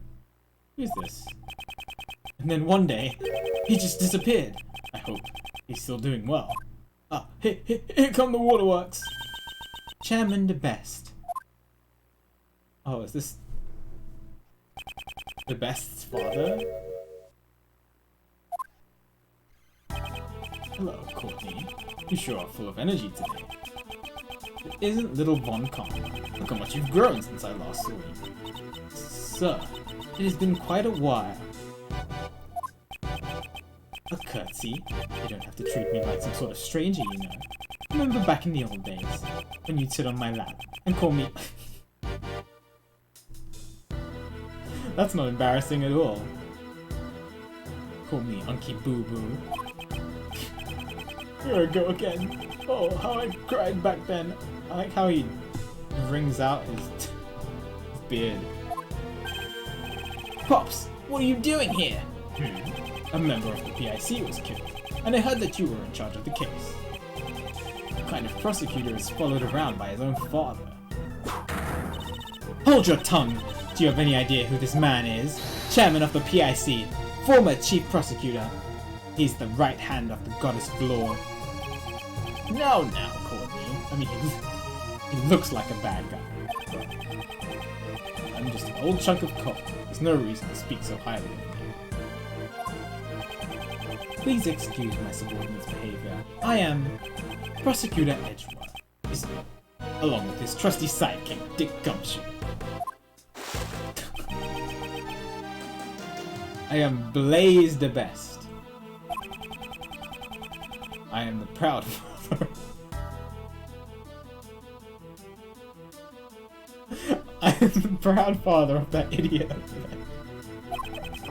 When that boy was born, me and the missus were as happy as could be, you see. But now, I don't even know where she's gone to.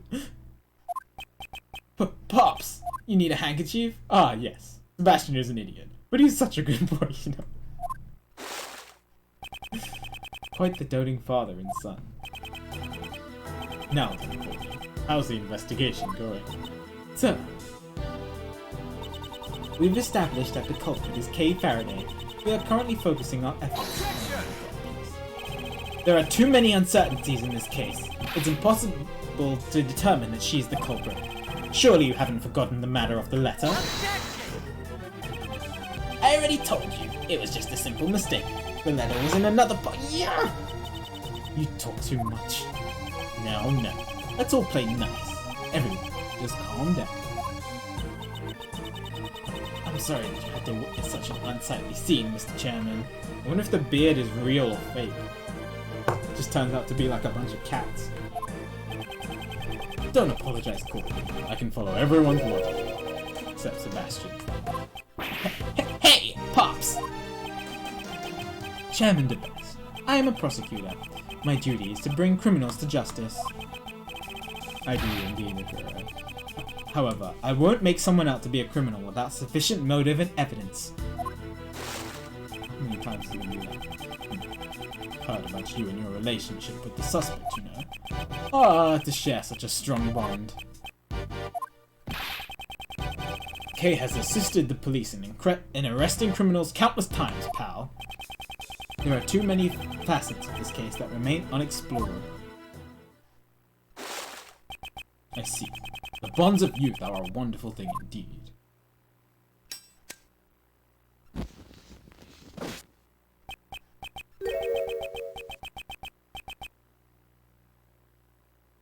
But what is he doing?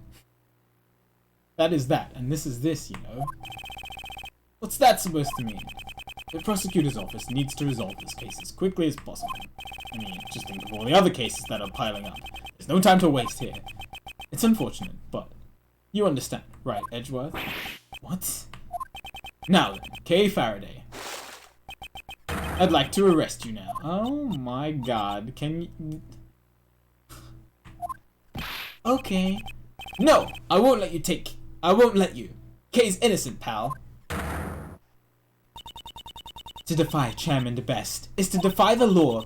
It would be a grave act of disloyalty. In other words, a hearing won't be needed. Are you prepared to lose your prosecutor's badge? Mr. Edgeworth's badge! You can't do that! Using a prosecutor's badge as a shield. What does this PIC come to? That's what I want to know. Okay, you haven't done anything wrong. Mr. Edgeworth. It was only for a short time, but thank you for everything. No! I'm sorry. I turned out to be a criminal. No! We will make sure to impart your confession to the goddess of law. What should I do? When I was young, I wanted to become a defense attorney like my father. Someone who can fight to save those in need. Right now, this badge is holding me back. A mere badge for the life of a dear friend. I don't even have to consider it. Aww. I love him, dude.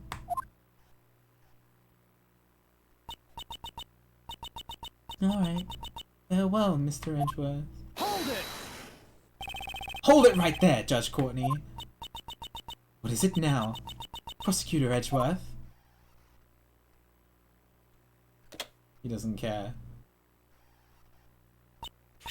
This is your prosecutor's badge. Prosecutor Edgeworth. What is the meaning of this? I mean, if it's K or his badge, he's gonna choose K. Because Edgeworth is, you know, Edgeworth is Edgeworth. Consider this my resignation. I am no longer a prosecutor.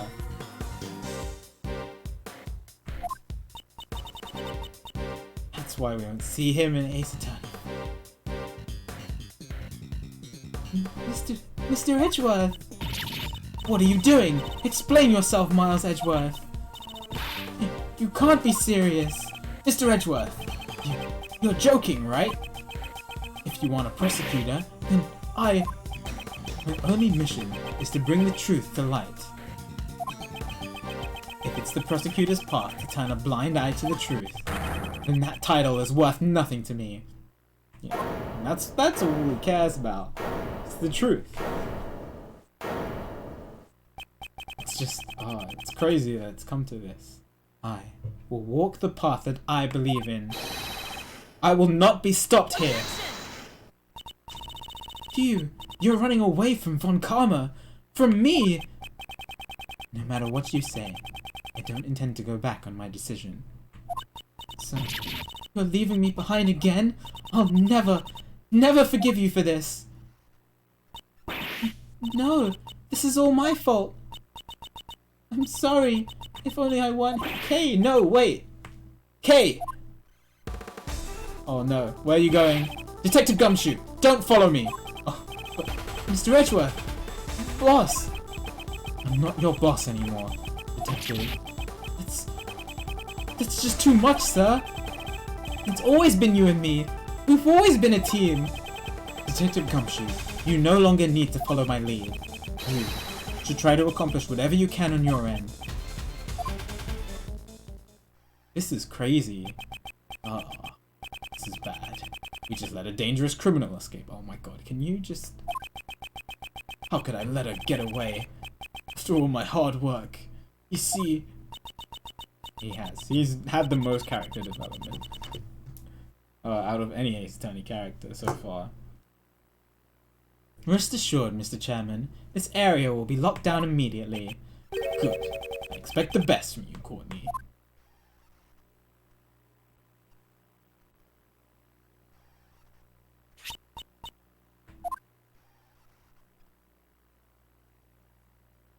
Ooh.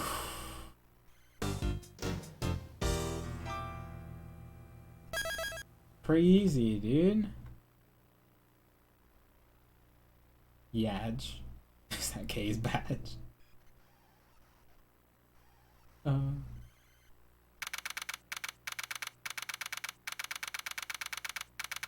in the afternoon. Why are we back here? Did Kay run all the way here? Kay! She's not here either. Where in the world could she have gone? Hello? Knock knock, I'm here. Mr. Shields. What's going on, guys? Why the long face? Take it from Uncle Ray. You won't be popular with the ladies looking like that. Why are you here? Did something happen? That's my line. Haven't you seen the news? About the murder at the PIC headquarters. I was just there. Your hero, wasn't it there today? I found myself wondering if you guys got somehow caught up in it. Wait, it's already made the news? I hear they're searching for a teenage girl suspected of killing an attorney. I wonder who it could be. Can't imagine it could have been her. It has been bothering me. Could you give me the full rundown? The truth is...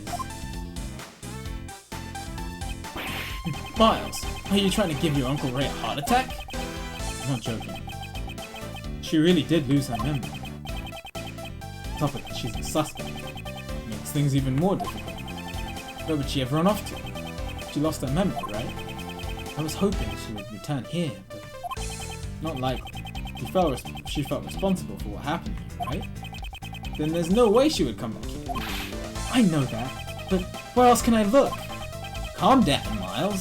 This isn't like you. It's rare to see you get so heated up. Well, not that it's a bad thing.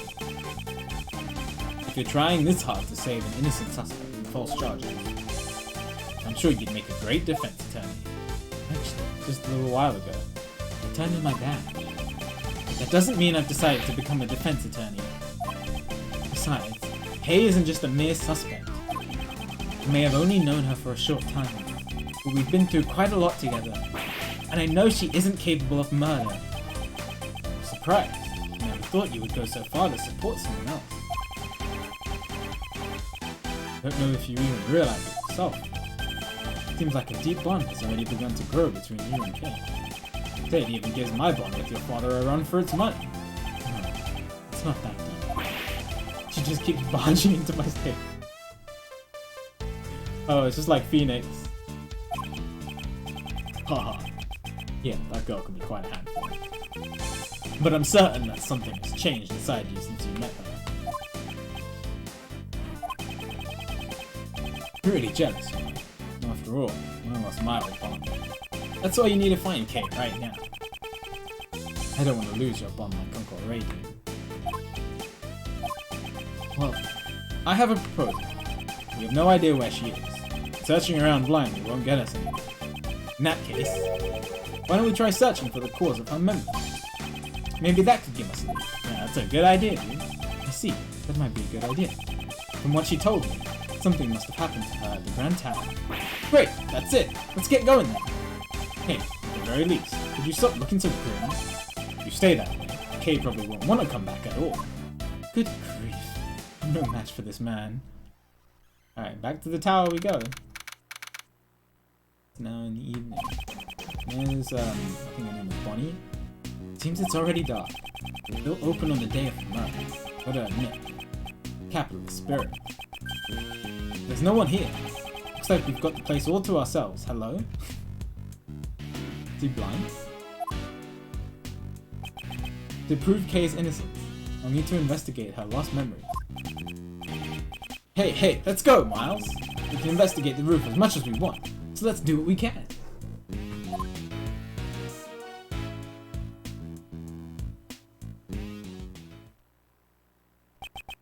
Do what we can, huh? I suppose that's all we can do for now. Not a single soul is up here. Hello. Miles Edgeworth, so we meet again. What are you two doing here? Well, we came all this way, so we thought we'd buy some cotton candy. And what about you? You folks want to get the wrong idea about you? You want folks to get the wrong idea about you? Do not worry, I will decide my own actions. You're just a no-good ex-prosecutor. It's no wonder you got the axe. Wait, what? You got fired?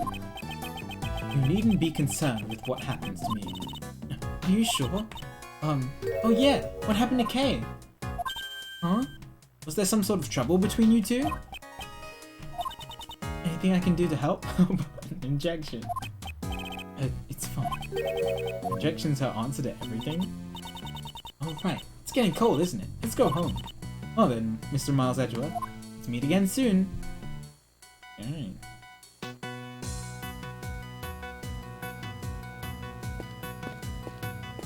Here's the You, sir, how about some heavenly cotton candy? Heaven's tier. Heaven's tier? They name them after the shape of the clouds you can see from here. We tear a regular piece of cotton candy in half and then sell it without changing.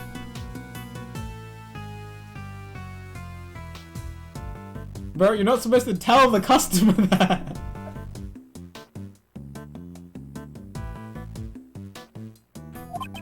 And then sell it without changing the price. That's why the name is Heaven's Tier. We tear the cost in half while crying tears of joy. If the customers knew that, they would be crying tears of sorrow. Okay. Right, here's the tree that Kay was on. Anything here? It's a cherry tree. Branches spread wide. The flowers are nearly in full bloom. According to Kay's testimony, before she was pushed, she was standing under the cherry tree.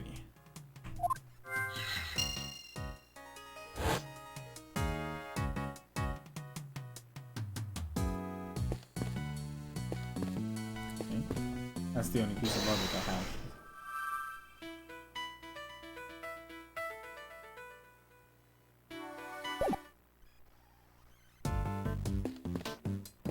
Binoculars.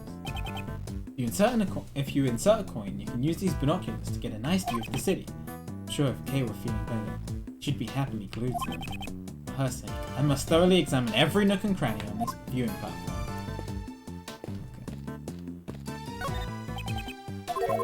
Okay. TV seems to be used for showing advertisements for companies at the Grand Tower. Right now it's just showing regular television programs though. Wait, what am I watching this for? The Steel Samurai doesn't air today.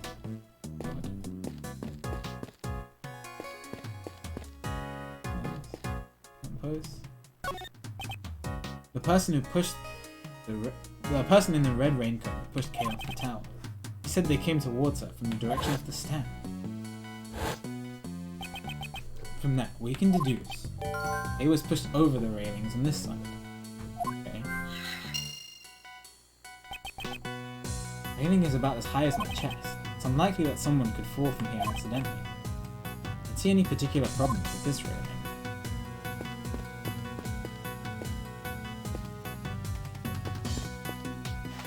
Oh, hello? What happened? Ah! Hello? Hey? What the?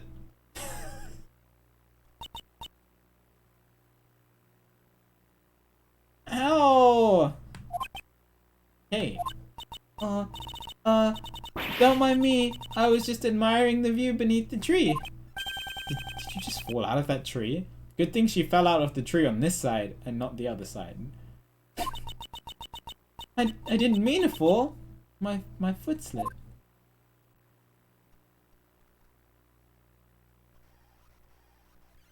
Yeah, right? You're a suspect, and yet you remained at the crime scene. It's not a smart thing to do. I mean, she didn't get found, so maybe it was a smart thing to do. Even if you have memory loss, shouldn't you have realized this much? This whole time, while you were playing the silly game of hide and seek. I've been worried sick about you. Are you angry with me? Of course I am! Answer me! What were you doing here? Did you think I'd let you off the hook that easily just because you have memory loss? But that's not it! I came here because I thought I could get your badge back. What? If I don't regain my memories, you'll never get it back. I thought if I went back to where I lost my memories, then maybe I would remember. If I could just remember killing her. Huh. Question mark? Okay, smile. You're still the same as you were before you lost your memories. Here's a nice smile. Edgeworth also has a nice smile. Your thoughts and actions have always exceeded my expectations. Without a doubt, you are the Kay Faraday I know so well. However, I cannot approve of your recklessness. I understand. Cut!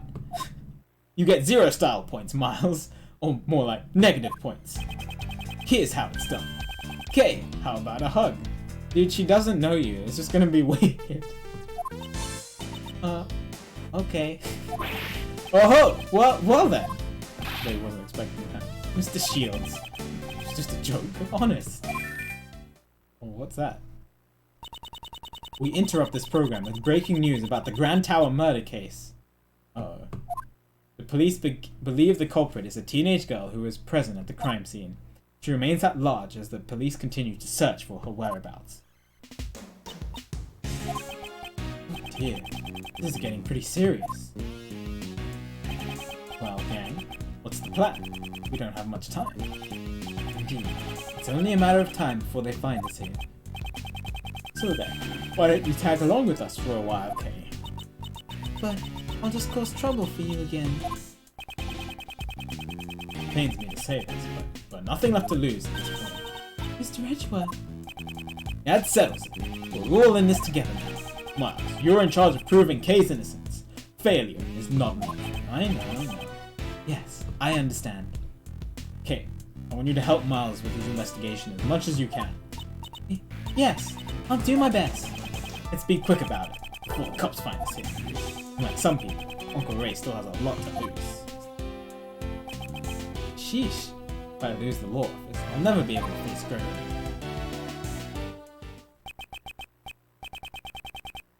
Just man, glad he's on our side.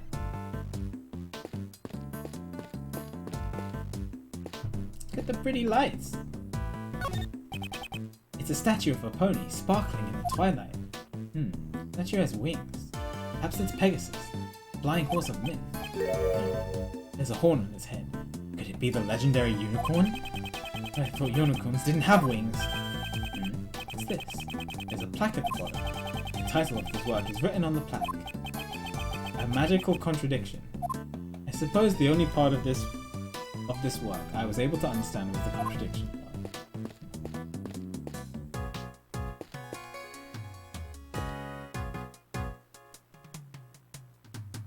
Can talk to her.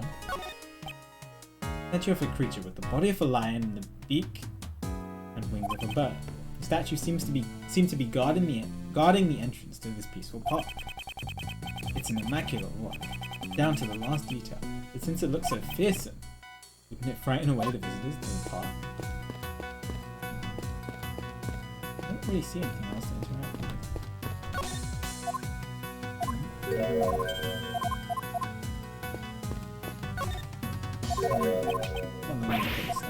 I've done the TV already. Oh. That's not good. Live? Okay, you might want to hide. We're seeing live footage from the 50th floor. The investigation will continue through the night. 50th floor? Isn't that the meeting room of the PIC headquarters? That's right! We can see the shadows of the investigators behind those blinds. Uh-oh. Looks like making a clean getaway just got that much harder. Seems we have no choice but to cleverly evade the eyes of the media. Maybe Uncle Ray should have become a spy instead of an attorney. Worst comes to worst. We may have to use Mr. Shields as a decoy. Miles, just now, you were thinking of something terrible, weren't you? I won't rest until I... What?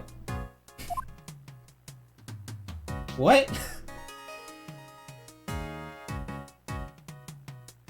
This is the correct time, I think, right? This to be a live news broadcast. In other words, what we see on the screen is how the Grand Tower looks at this very moment. Does that mean we can be seen on the TV too? No, the camera is too far away. It's too dark to see us clearly. There's no need to worry. It certainly would be bad if Kay were to be seen on TV right now. Okay, I have a deduce option?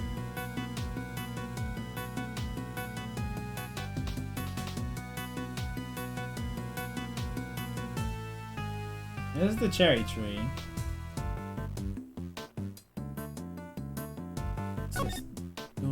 What's this part? Light. Seeing live footage from the 50th floor.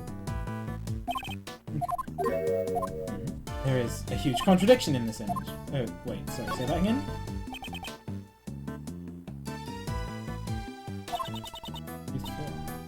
Meeting room of the guest headquarters.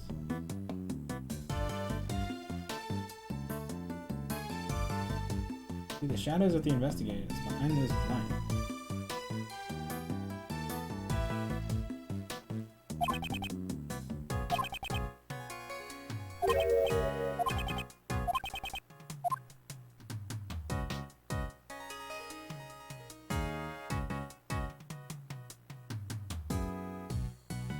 Edgeworth sees stuff that I know.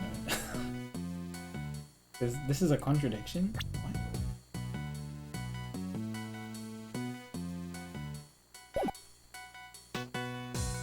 What? Are the lights not supposed to be on?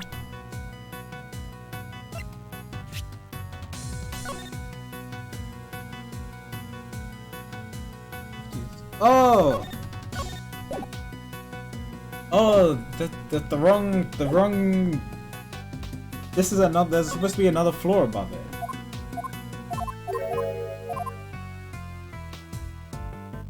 So this is the 49th floor, not the 50th floor. So the live reporters are just. What? I don't think it's a contradiction in the pamphlet. It's a contradiction with the reporters being silly. Eureka! Eureka! You know how many floors this building has. Of course, 50 floors, right? Just above the place where the PIC conducts their practically illegal cover-ups. Couples are wishing for love. Kind of ironic, don't you think? So what's this dark area? Above the 50th floor. Maybe it's the... Alright. Maybe it's the tunnel block. Those are always dark, eh? The viewing platform we're on now should definitely be directly above the PIC meeting room. However, the late night investigation is taking... Right, so it's so the PIC meeting room is not lit up. This is a clear contradiction. Was there a mistake in the pamphlet? No, rather.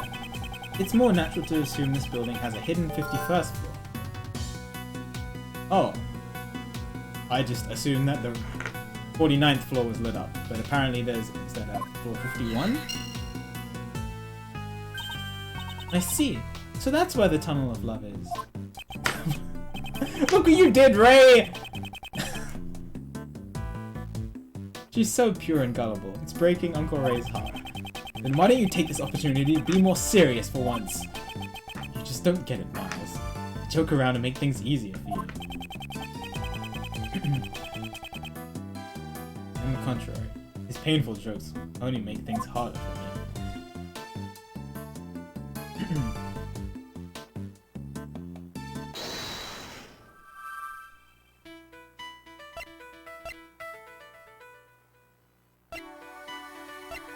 No, I don't really seem to connect. Where's the cherry tree? This is how, yeah, okay. Oh,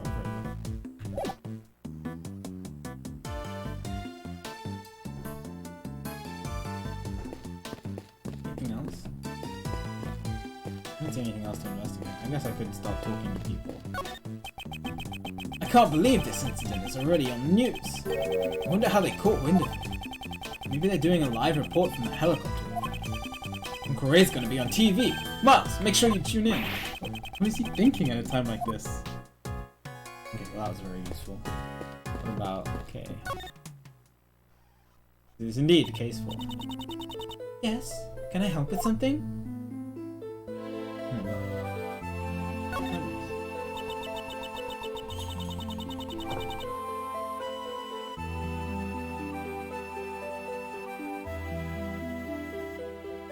I came back here because I thought I might remember something. Did you again go over what you told me before? Well, it was raining, so I stood under the cherry tree to take shelter. And then a person in a red raincoat appeared. That person pushed me, and I fell. Can you tell me anything else about the person in the raincoat? I'm sorry, I don't remember that much. No, wait. As the person approached me, I saw the moon just over their shoulder. The moon?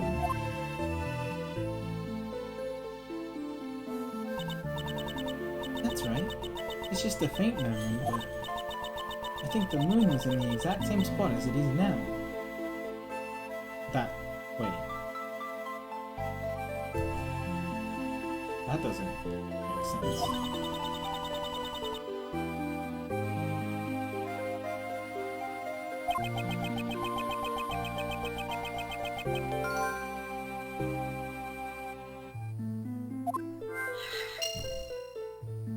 Because it's 7 PM right now, isn't it?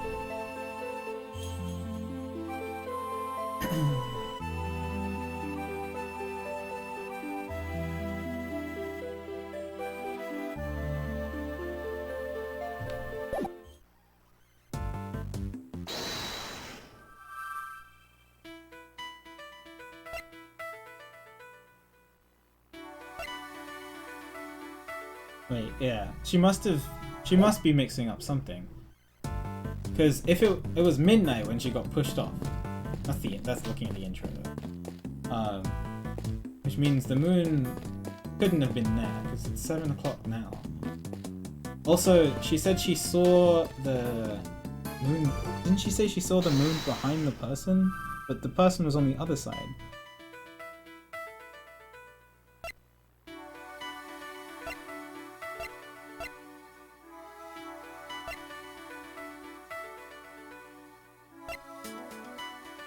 Yeah, this doesn't make sense.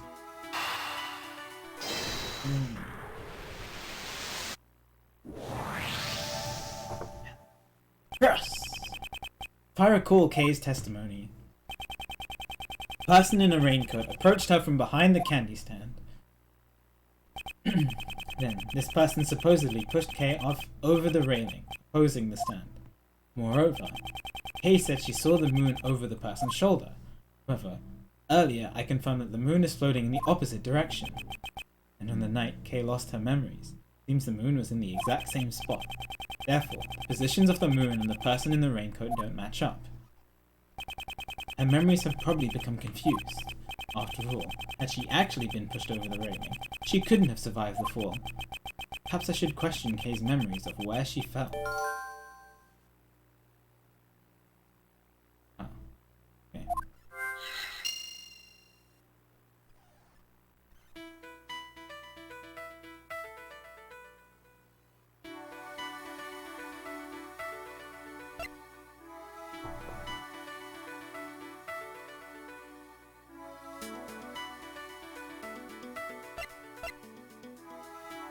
Another sandwich! You make me hungry. Actually, maybe I should order food. I'm kinda hungry.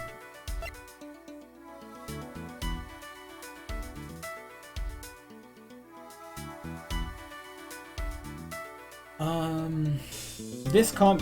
yeah. Kay probably did not fall over the railing. A good point. Otherwise, she would be squished. I didn't actually probably say hi to you, ZG. I hope you're doing well, dude. Good to see you. So she probably wasn't standing under the tree. It's okay, this is wrong. Oh, okay. Hey, doing good? It's good to hear. I'm doing well, having fun.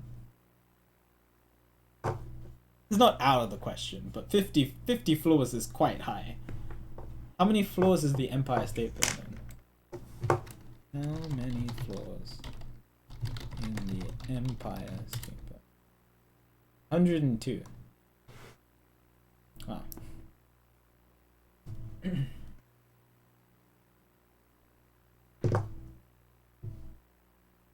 So this is half as tall as the Empire State Building, which is frickin', it's very, very tall. Yeah, she would die. There was no chance. Kay was not pushed over the railing on this side. After all, if you fell from here, you wouldn't even be alive in the first place. But I'm certain I was standing under the cherry tree. I got debated by the intro and then Kay just saying it out loud. I was like, maybe she fell and like had a parachute or something. That was the first thing that came to my mind. Instead of she fell in a different place than off the roof. If I fell, then the only place I could have fallen was over the railing. Well, maybe the ground just opened up from under you. Sure, thanks, Ray.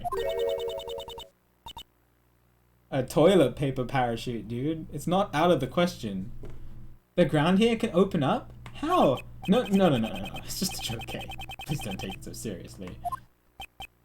No. Strange as it may sound, it may actually be the truth. What, Edgeworth? I don't... Your big brain is too much for me sometimes. What are you talking about?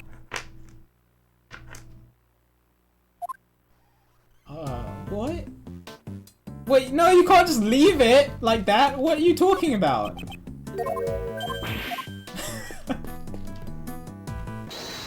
Wait, no, I need you to continue what you was about to say.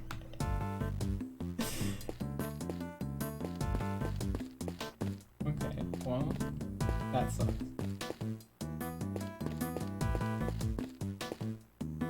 What? I didn't get anything from that.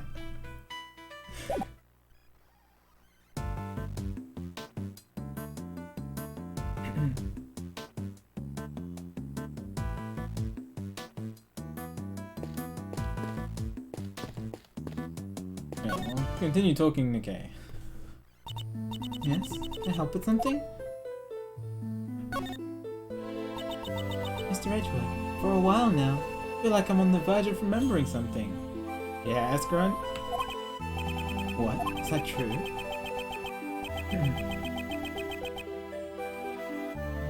Yeah.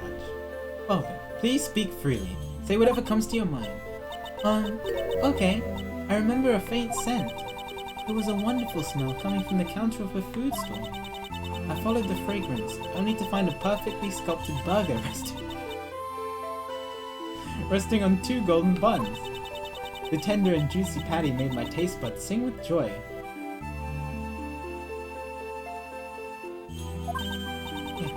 I can remember what I thought at that moment. I thought she was talking about the candy stand, but I'm confused. I want seconds! Okay. I don't think this memory has anything to do with the case. Wow, thanks. Alright. Yeah, we were talking about burgers on semi-stream, and it made me realize I haven't actually had a burger probably since GDQ. It's been a very long time. You called yourself the Great Thief Yatagarasu. You prided yourself on being a noble thief who steals the truth. Do you remember anything about that?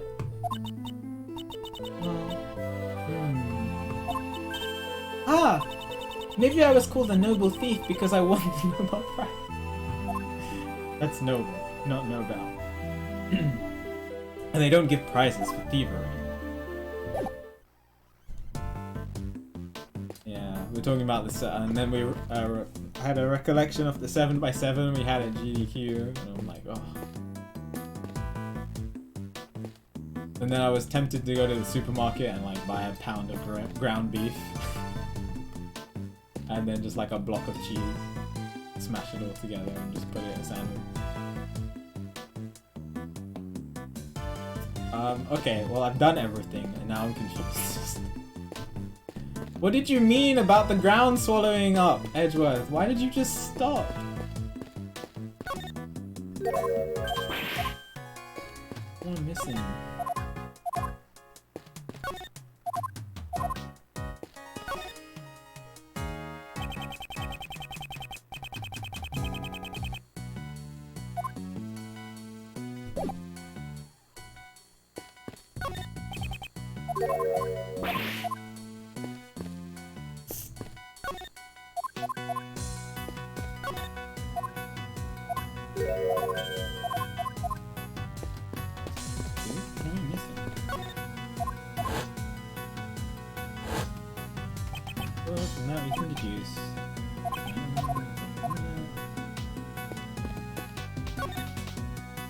Oh! I haven't looked here properly. Kay could not have fallen over the railing. There must be something around here that proves it.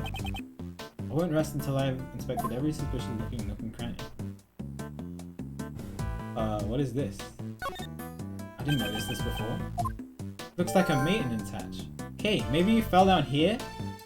Wow, am I blind? Did I not see this before? I guess because I wasn't even thinking of it. I was like, oh, Kay fell off the building. There's no need to look around for anything else on the floor. Nah, just kidding. There's no way something like that could happen. I'm sorry. I just can't remember it. No, that was a joke. No need to take it seriously. Right. So why should I take you seriously then? When indeed. Well, you jumped into Uncle Ray's Mr. Shields! Oh, come on, Miles. Just a joke! A joke, you know? Oh, I get it. No one ever takes you seriously. Ouch. Stung a bit. She fell into the vent? Oh my god, what an imposter.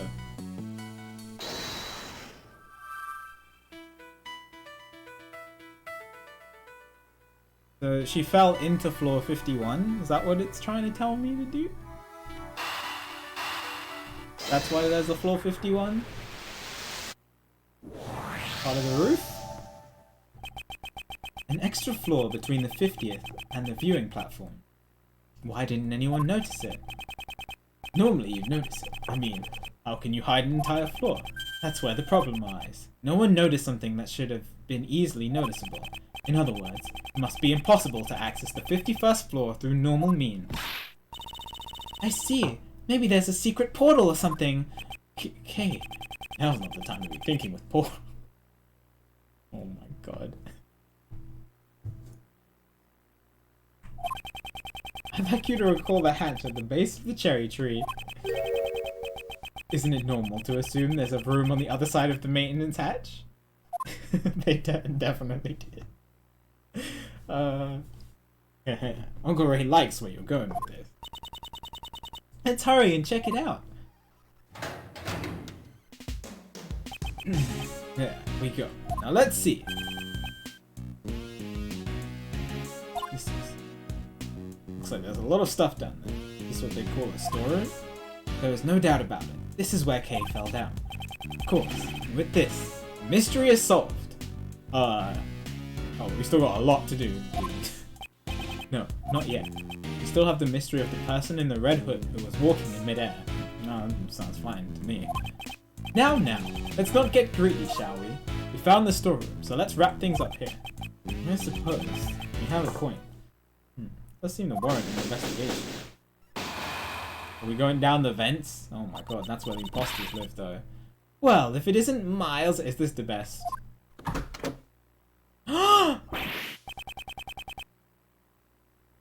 Oh my god!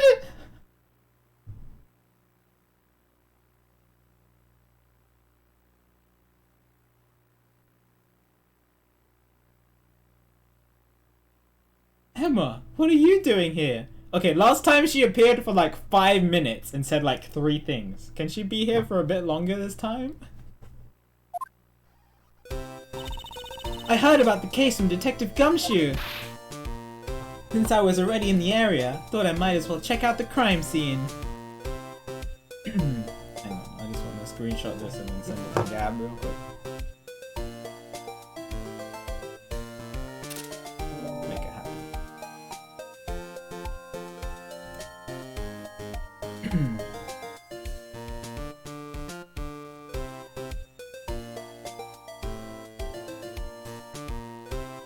One second.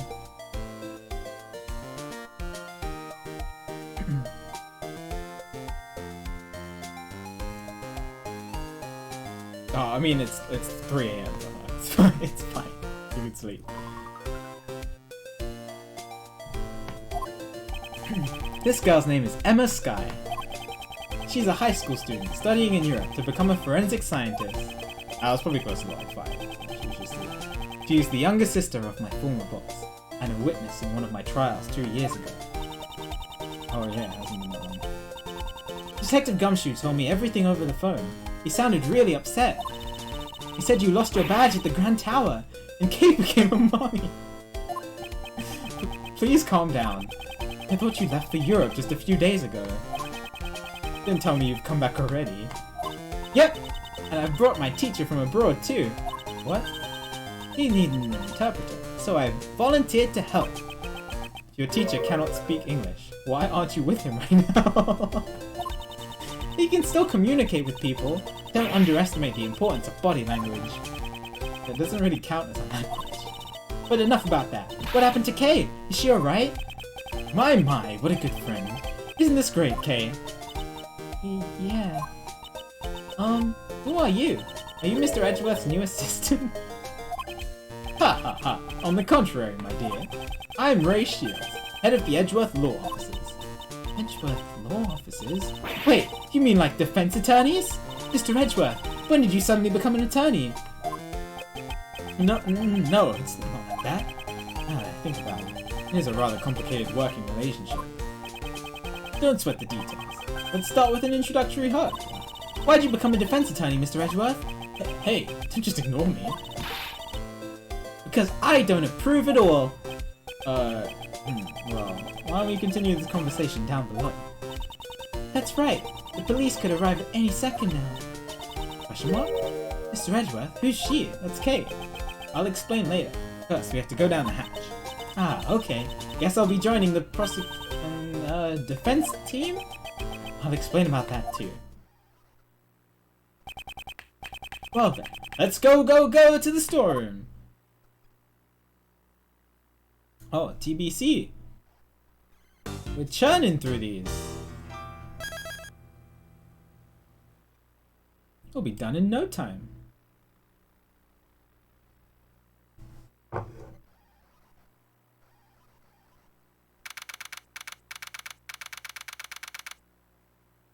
For 5th, 7:06 p.m. Question mark, question mark, question mark, question mark, question mark, question mark, question mark. Pretty dark down here. Can't see a thing. What's your footing, Emma? Ow! I think I hit my head. Hey, be careful not to slip. Take your time coming down.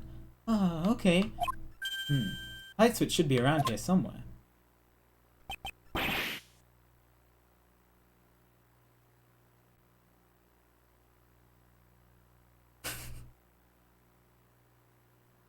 Oh my god, is that the suitcase?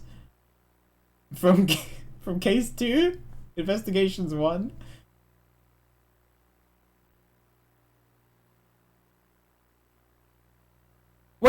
Wait a second. Hang on. That's also the statue from case...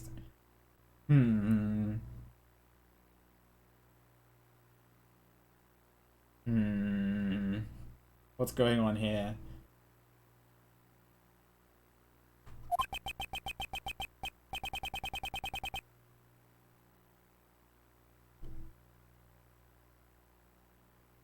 Oh my god, I can see the blue badger masks as well in the background.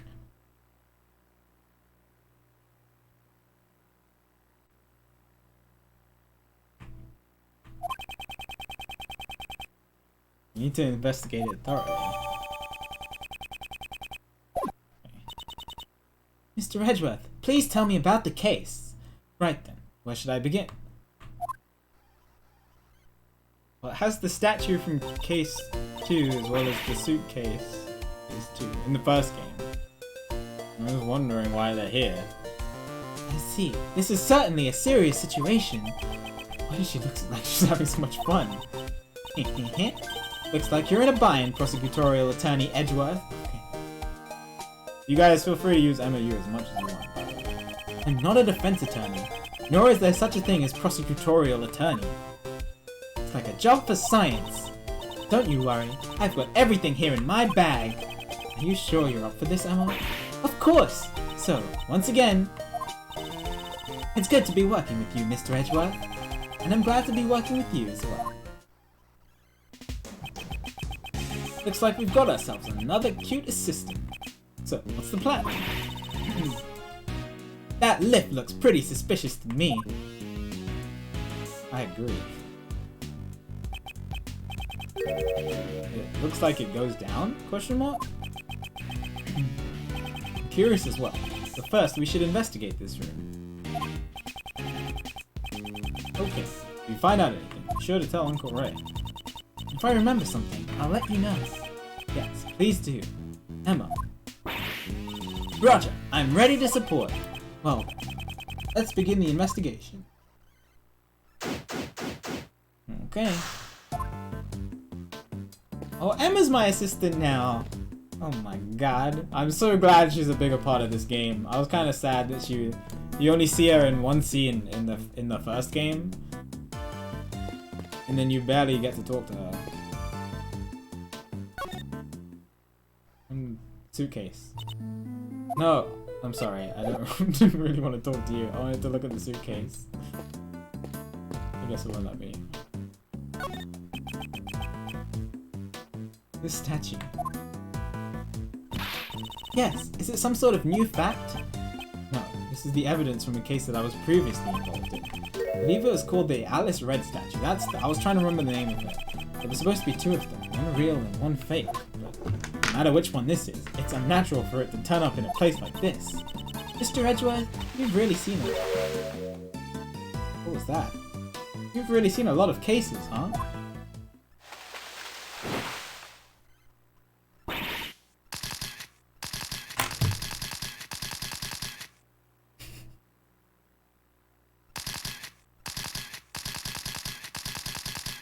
Why? Why? Why? Why? Why? Why? Why? Why?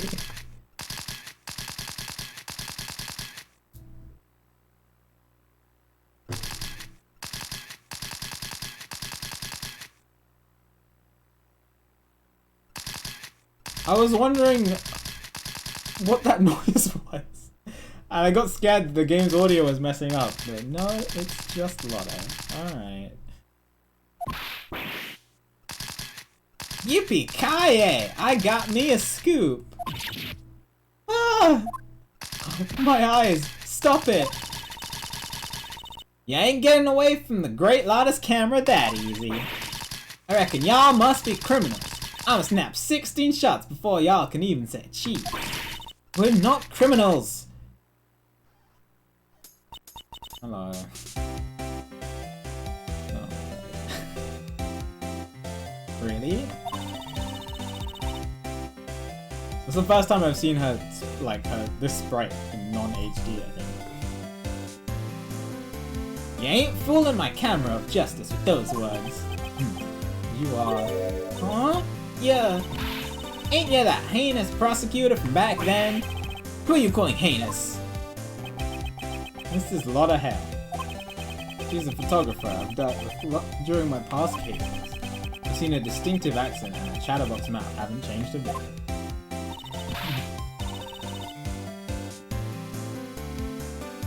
Just look at that face. You're obviously up to no good. Seems she has a bad impression of us. Now it's time to pay your dues. Stand still while I'll photograph y'all. We only came here to investigate. Lies, you think you can fool me like that? Why are you here? Mr. Edgeworth, she's not listening at all. She seems harmless. Let's just leave her be for now. Just ignore her. I'm fine with that. I was doing other things. Don't you think it's kind of creepy how all these masks are lined up in such a dark place? Emma, are you not good with horror movies? No way! Horror movies are so unscientific! So she's scared of them. I won't rest until I've inspected every suspicious looking nook and cranny. Oh, this is where the mask is from! Hang on. Nothing of interest here, excuse me. It won't let me inspect. It won't let me examine these. It's definitely Proto Badger. I can see the blackness of its eyes.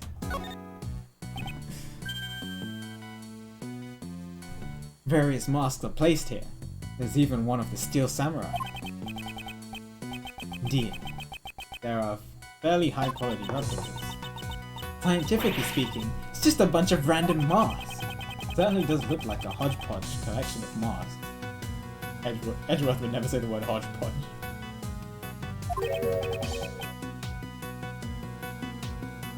It's hooks. Looks like a hook to hang a mask from. Man, I wonder what mask used to be here. I think you're right, Red, because I saw that intro on Ned's stream. Oh no, just lose. I saw the intro on Ned's stream yesterday. And this must be what it was.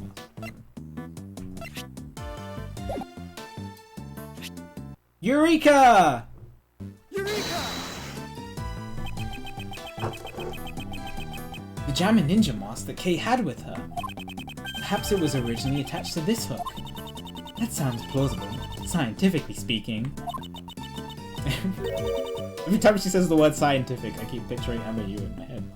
In other words, Kay came here? It's quite likely, but for what purpose? Maybe she was gonna steal something from this place. Great thief who steals the truth, huh? No, I don't think we can answer that question at this time.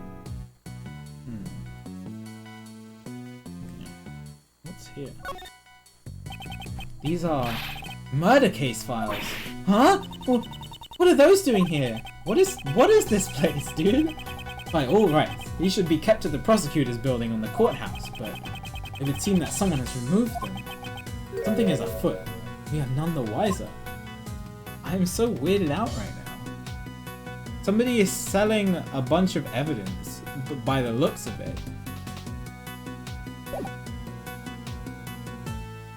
Like, looks like they're selling the case files for 2,000 yen, and then the mask for 50,000, and then the giant statue for, I guess that's 2.4 million.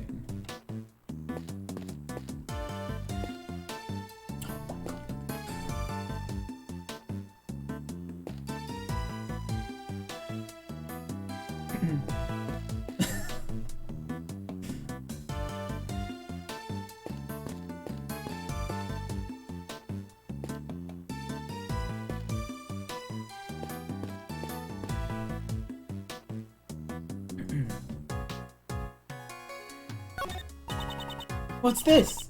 It looks like a giant head. Very cool. This is the head of Mrs. Monkey. The thing that, yeah, fell and blocked the path, right? Impressive how they were able to get such a large object. Mrs. Monkey, huh? It doesn't really have a nice ring to it. Maybe you remember the name wrong, Mr. Edgeworth. Impossible. It can't be true. Oh, I wanted to look at the blue badges then. You have evidence of all sorts from all the different cases. These are... Yeah. This is so weird.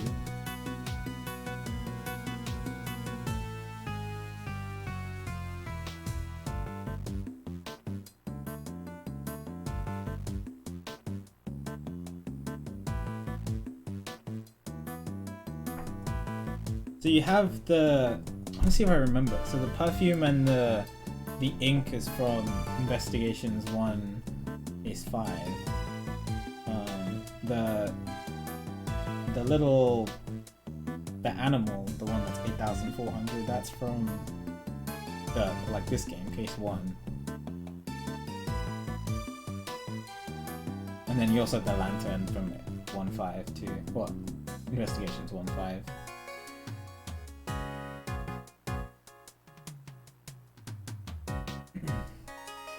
Isn't that ink supposed to be like really expensive? Why are they only selling it for 400?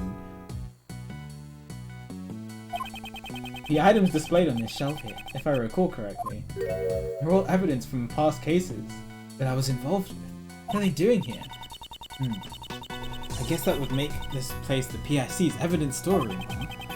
These items should be kept in the care of the police. Don't they keep evidence in the prosecutor's office? Only for current trials. However, once a verdict has been reached, the evidence is transferred over to the police department, stored in the evidence room. But it looks like the evidence has been stored here instead. Somebody is selling these, dude. There's no point in worrying about it. Now I should just try to examine everything. Looks like some of the evidence have tags in front of them. Maybe they're the ID numbers of the evidence? Come on!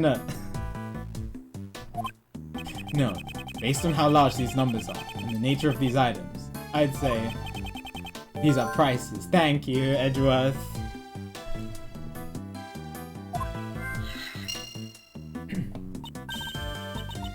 Prices? If that's the case... Wow, these are ridiculously expensive! Well, not the 400 one. She seems more concerned with the high prices and the legality of the whole affair. The evidence on display. I should inspect every nook and cranny. Well, this is the one from this game, so let's look at this one. Aw, how cute! This stuffed animal is so fluffy! It's from Gourd Lake.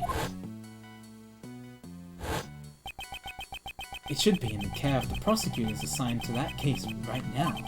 Why is it sitting here in a place like this? Huh? This little guy's missing his left horn. His left horn. Pretty sure it was already missing when I first saw it. And this must be a defective product. I demand a recall! Now that I think about it, giving a broken toy to a country's president does sound strange.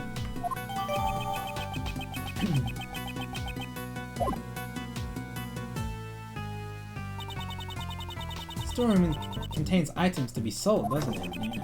Yeah. 8,400 yen for a frickin' stuffed animal. Possibility seems quite high. Suspect some nefarious individuals have been selling evidence here. Hi, G'day. And people actually pay money for this stuff? Apparently. Some people do. The price tags are proof. Oh my god, it's on the U. Just the other way. Different strokes for different folks, I guess. Case 4 opening. Yeah, I got debated by it. I really thought Emma fell off the roof. Not Emma. I really thought Kay fell off the roof for 2 weeks. And for most of the case. Until Edgeworth was like, Kay probably didn't fall off the roof. And I was like, yeah, you're probably right.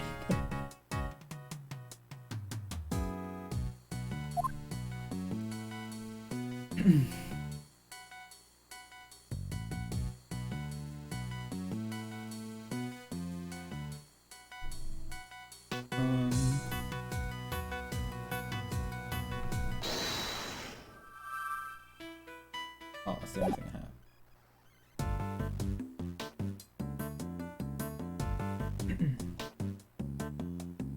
No, not Emma. Look at some of the old ones. Well, I wonder if Edgeworth will say anything about it. Ink and a lamp. Both are evidence that I've handled before. Why is all this stuff here linked to you? Many of the items here are objects that I've handled just a short while ago. But it's probably only a coincidence that they're all collected here. Coincidence? I never thought I'd hear you say that word, Mr. Edgeworth. No matter how improbable, if it fits with the facts, then we must accept it as the truth. Isn't that the same with science? Aha! We should discuss science in detail someday, Mr. Edgeworth.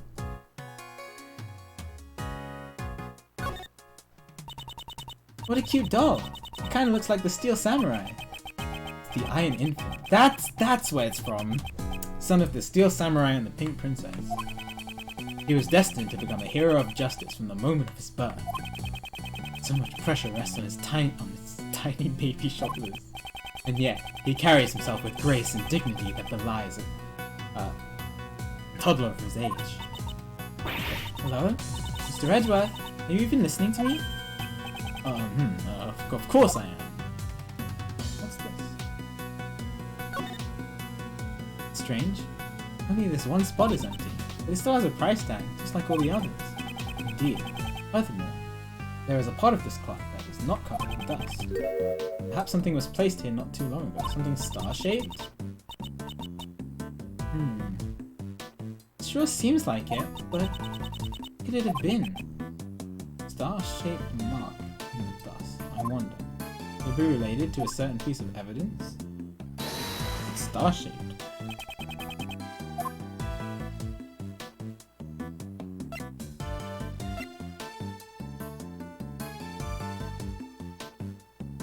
There's the little thing on the mask's forehead.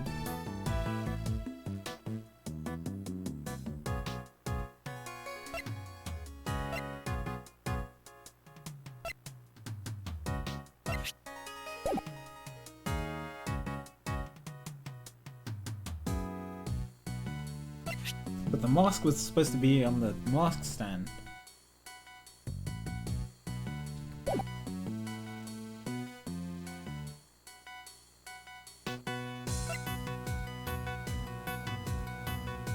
Oh. Oh. Oh. Eureka! Eureka! This dust pattern matches up perfectly with the base of the candelabra.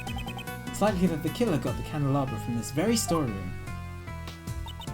Does that mean the candelabra is also a piece of evidence? It's quite possible. However, That is not the issue here. The murder weapon originally came from the storeroom. You must keep that in mind. Okay. Good to know. What's in here? Oh. I really don't want to talk about it. We got a bunch of money. There's a huge stack of money piled up here. How unrefined. They're all $100 bills! Talk about big bucks.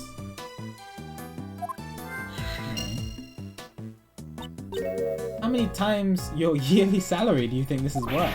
Leave my salary out of this! Prices and big bucks, dude.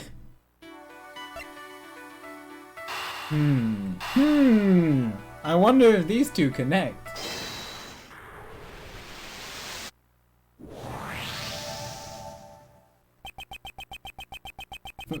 From the price tags attached to the pieces of evidence and that huge stash of cash, it's clear that the buying and selling of evidence was being carried out here. In the hidden 51st floor, evidence was being trafficked. This clearly means something. Is this where Kami's salary really goes? Seems further investigation is needed about the dealings that went on in this place. If only there was a witness. Oh. We could just ask them. A witness. Do I have to?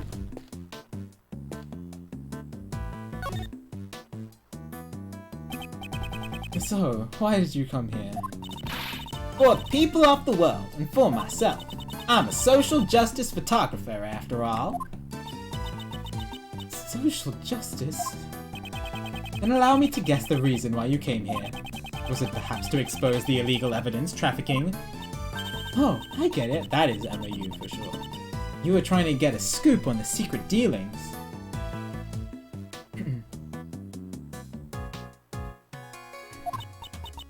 Huh? Y'all know that much already? Well, I reckon there ain't no reason to hide it anymore. My sources tell me there's some kind of black market auction being held around these parts. What did you say? So then, all this evidence here is... I know, Joey. Yep, they're the goods for the auction. There's a lot of dirty money flying around here. I wanted to try and catch it with my own two eyes. My source gave me a whole bunch of info. I figured just hearing about it ain't enough. Seeing is believing after all. So I've been staking out the place from behind this here statue since yesterday. The auction took place late last night. Went on till the early morning. A murder on the night of the black market auction. Could the two events be related? Black market dealings in the Grand Tower. Guess I really hit the mother load this time. Were all the items in the auction price pieces of evidence? There was some normal stuff too, like stolen art and the like. Normal stuff.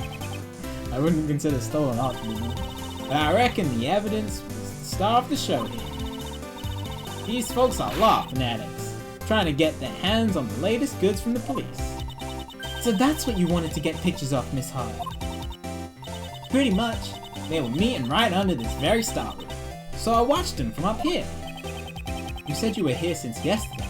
You witnessed the entire event? It was a black market auction after all. They followed a fairly detailed procedure. First, the participants entered the storeroom from the viewing platform, one at a time.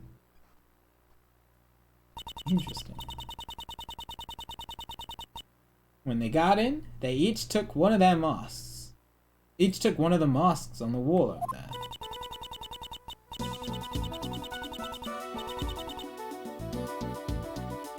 Oh, interesting. And Kay had one. That means she intended to be here? I mean, we know that she intended to be here, because she has the ticket stub.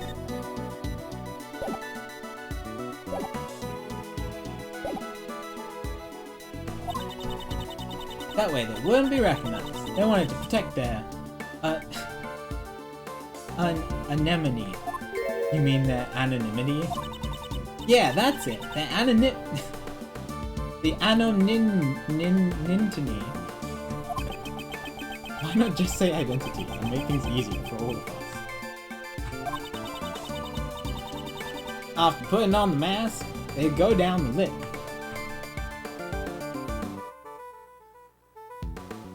And the next fellow come right in. On the way back, it was the exact same thing, but in reverse. Okay. Well, it's simple enough. They come up one by one, return the mask, and then okay. Wow, that's pretty thorough.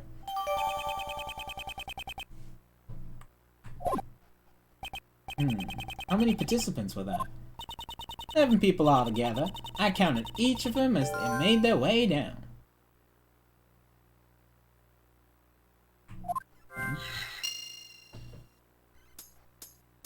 What happened?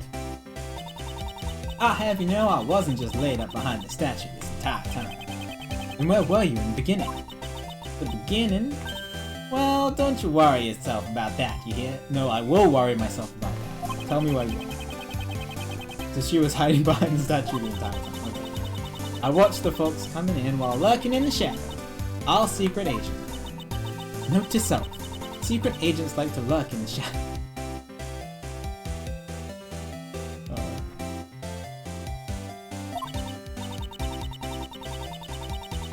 And then, they used the lift over there to get down the arch inside. After they all went down, I watched the whole thing from the lift. I know, same. She upgraded. That lift stayed down the entire time? No, I came back up. There's a tiny gap in the floor there. There's a bit of space between the floor and the lift platform, see? So I could see just about everything that was going on down there. Then, did you see the person who was conducting the auction? Eh? Oh, well, yeah, you betcha I did. Alright. What kind of story would this be if I didn't know who the conductor was? Okay, that means she didn't. The conductor? Seems I need to ask her for more details. Do you have any more information about the so-called conductor? You know, I came here to get me a scoop. What makes you think I'll give out my info to you all willy-nilly? Basically, what you're saying is, you don't know. Ah, I see. So that's why she won't answer. What can I say? I couldn't even tell how old they were, or if they were a guy or a gal. Can you tell me what the person was wearing at the time? Red raincoat? They had on a white jacket with a purple flower. Okay. That's the murder victim.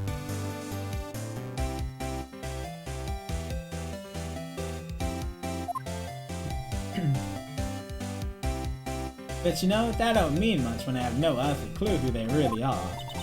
So the conductor's identity was hidden, just like the participant. That's right, they had on a mask and voice change, just like everyone else. What kind of mask did this person wear? It was a Zervan mask, I reckon. Zervan? What in blazes is that supposed to be? Mr. Edgeworth, you don't know about Zervan? Zervan, the ruler of time. Seriously, who hasn't heard of him? Most people, I'd imagine. I'm so glad Emma is with us. Fill in the blanks. Since the conductor wore a mask, I assume you were not able to see their face. Not even a teeny weeny bit. After all, after I came all this way for my big scoop. This whole story is turning out to be nothing but fool's gold.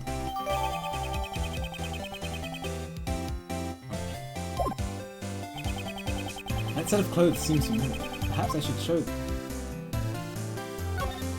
Show her.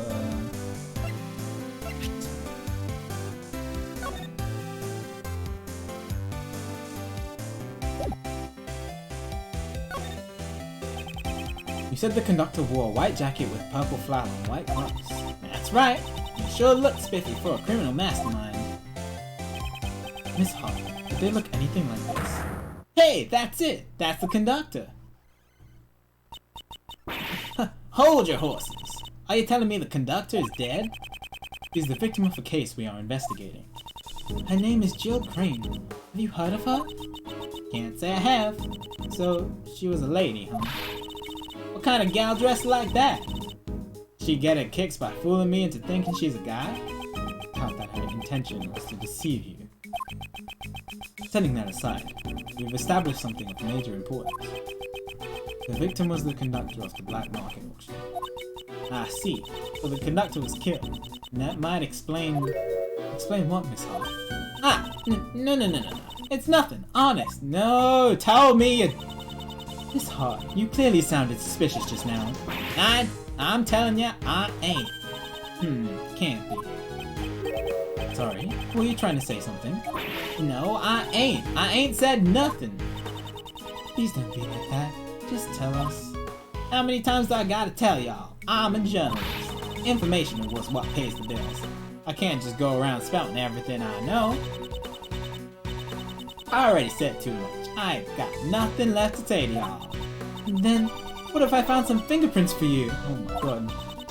What good would that do to me? I don't want none of your dusty old prints. Why don't you two follow my example and do some investigating on your own? Guess you won't tell us anything.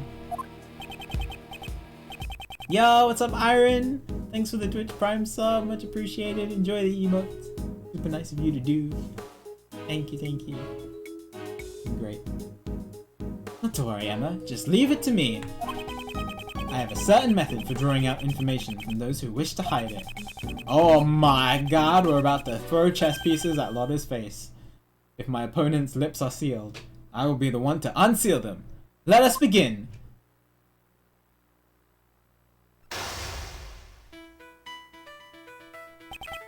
First, let's analyze my opponent's demeanor. Alright, I ain't telling you nothing, so quit wasting my time. Oh boy.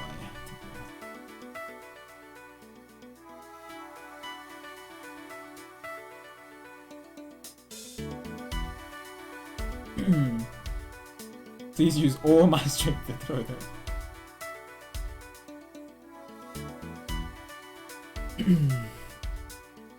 I ain't telling you nothing, so quit wasting my time. She seems rather impatient. She's trying to cut off the conversation. I must be careful with my time. I won't have long to consider my responses. I'm almost certain that she's hiding something from me. That's where I'll begin my attack. Time for the first move. Here we go! Calm down and talk this over. When you think you're overreacting a bit, let's just calm down. I'm always calm. Now leave me alone. Alright. Don't look calm. Wait and see. Chill. Just relax. The bar is moving down a lot faster, it feels like. A real journalist always keeps her cool. Speaking of journalists, I have something interesting to tell you. Are we good? A few days ago, I met an... Oh yeah! That's the other thing that first came to my mind, was we were going to talk about her. She spoke with an accent quite similar to your own. She spoke like me. And maybe it was... it was your sister. It was your student. Nicole Swift, that was her name. She had a distinct way of speaking, one very much like your own. Furthermore, you said that she had a mentor. Could she have been referring to you? Oh, so you know Nicole. Well, ain't that a fun little coinkydink? Where'd y'all meet? Wait. No, stop trying to get me to spill the beans. Whew, that was a close call. Seems that she lets her guard down. What's about Miss Swift? This could be a useful clue. Give me the information. I want you to tell me everything that you know, right now. No way, Jose. I ain't spilling my guts to someone I have no connection with. Perhaps I should use that clue. I'm an acquaintance of your apprentice. You say I have no connection with you, Miss Hart, but don't we have a mutual acquaintance with your apprentice? Well, that's... I reckon it would be mighty cruel of me to give Nicole's friends the cold shoulder. Why don't you share with us what you know? Well, when you put it like that... No, I ain't falling for your nasty tricks. No sirree. Your screw. No, just forget it. It ain't nothing important. Do you have a scooter? Such a slip of the tongue. It's hardly becoming of a journalist. You have a scoop, don't you? Now, tell us what it is. Ah. Alright, you got me. I have me a perfect scoop. But I ain't telling you what it is. I'm gonna sell this story to a publisher. The information she is hiding could be vital to the investigation. I need to make a talk. Next, I will press her on the contents of the scoop. She may be quick to lose her temper, but she's even quicker to loosen her tongue. She is not a difficult opponent. Now, to extract the information I need. Is it related to some sort of incident? Does your story pertain to an incident of some kind?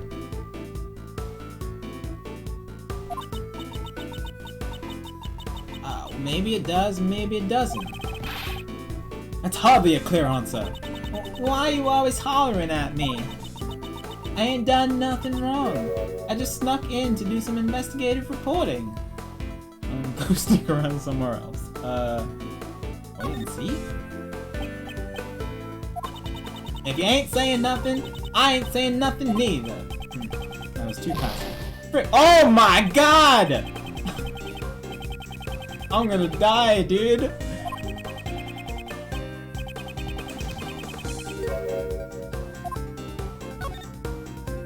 That was a huge penalty.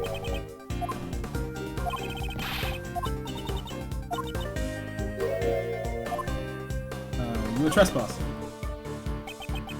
You didn't do anything wrong. That's a bold statement. Considering you're currently trespassing on private property. Hey! You're doing it too! Well, I guess the prosecutor's got the right to investigate wherever they please. Yeah, about that. I might not have about it. I probably shouldn't mention anything about the current state of my employment. There are far worse people in the world, you know? I reckon I'm a saint compared to the folks who murder. Is your scoop about a murder incident? Considering what you just mumbled. Is it possible your scoop has something to do with a murder incident? Hey! I was only talking in general terms just now. Yeah. Sorry, I didn't read that one out. I mean, anyone look like a bag of roses compared to a murderer, right? It sounds like you're just making excuses to me. All I did was gather info on the black market auction. A murder incident? I don't know anything about that. I ain't seen nor heard nothing. I don't have enough clues. No! Oh no, I'm gonna die!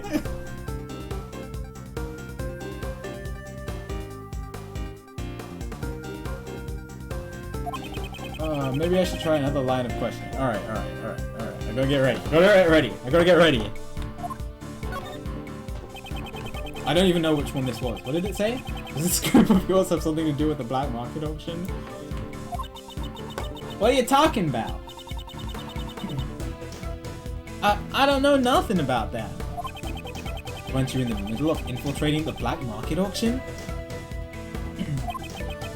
The only logical conclusion is that your story has something to do with it. You ain't getting any answers from me. I didn't hear nothing. Did you hear something? Have you, They both said hear something, didn't they? I didn't read the last part. I was too focused on trying to press it in time. Haven't you realized it yet? I have you cornered. Oh no. What are you yapping about? All you're doing is wasting my- I'm done. I died, dude! Are you kidding me? What happens when you die at Logic Chest? Game over? Oh, thank God! Okay.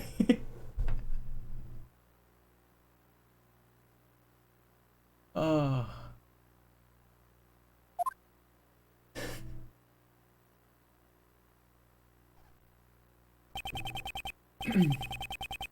I can't give up now. I have to stand my ground. That was the smallest penalty. I died to Lotta. Yeah, oh my god. let's try this again. Wait, do I have to start the entire thing again? Oh, no, okay.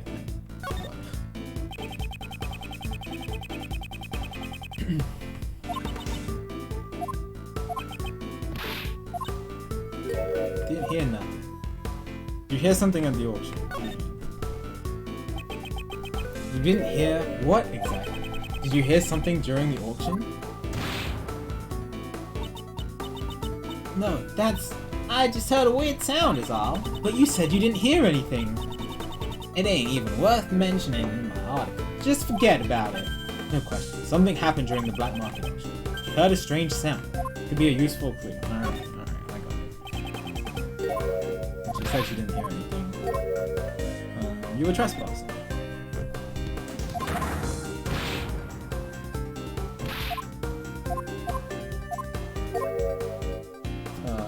Don't you commit about it. You scoop about my words.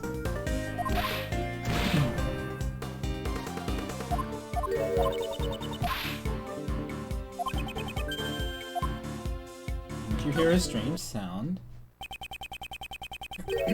Didn't you say you heard something strange during the auction? If it stuck out to you so much, it should not have been a sound that you would normally hear.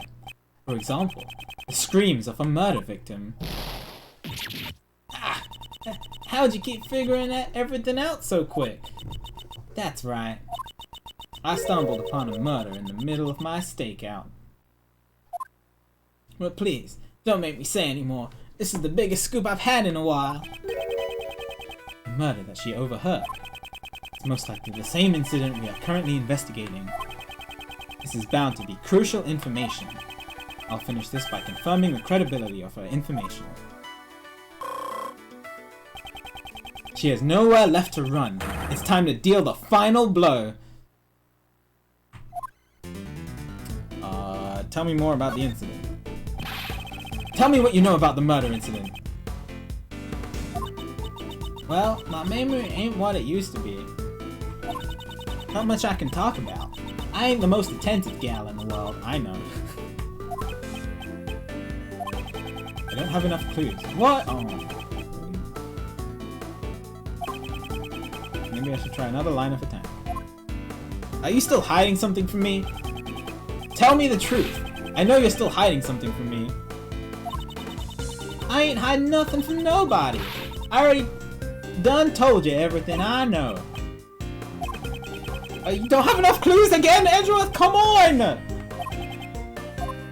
Alright, did you really stumble upon a murder? Did you really stumble upon a murder? You're calling me a liar? Them's fighting words. If it's a fight you want. Let's not fight Lotta. It's okay.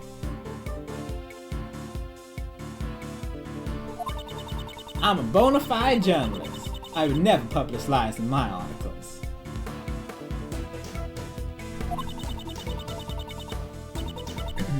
Faster and more accurate than anyone. That's my motto. A motto, huh? Could be a useful clue. I should keep it in mind. Are you still hiding something from me? Tell me the truth. I know you're still hiding something from me. Oh, the wrong one. I choose the wrong one. Tell me more about the incident. Well, my memory ain't what it used to be.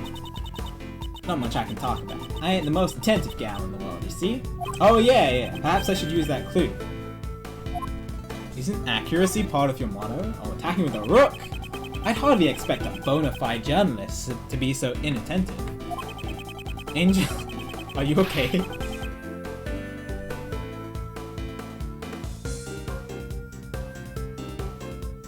Didn't you just say that your motto is to be faster and more accurate than anyone?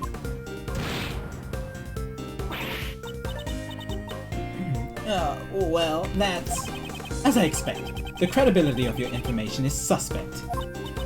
But I know what I heard. I even got proof. You have proof? You have proof? You have proof? How is that possible? Explain yourself at once. I got me some evidence. Wait, you heard that? Well, oh, she did a recording. I was just talking to myself. Y'all just go on and pay it no mind. Seems she's still hiding something. Alright. Are you still hiding something from me? Tell me the truth. I know you're still hiding something from me. I ain't hiding nothing from nobody. I already done told you everything I know. I should use that, but you still haven't told me anything. Oh, queen against queen. Isn't there something you haven't told me yet? You have evidence regarding the incident you witnessed. Something definitive enough to publish in an article. Okay, took a picture. Well, I mean, it's a lot. She probably took a picture rather than recording. But she said she heard something, so I'm not sure. Ah, what in tarnation? Let me off the hook already. Fine, I'll tell you everything. I'll even show you the photo I took if you stopped harassing me. I mean, whenever Lotta's involved, there's always a picture, isn't it? That good enough for you? Checkmate. Yay! Little beep.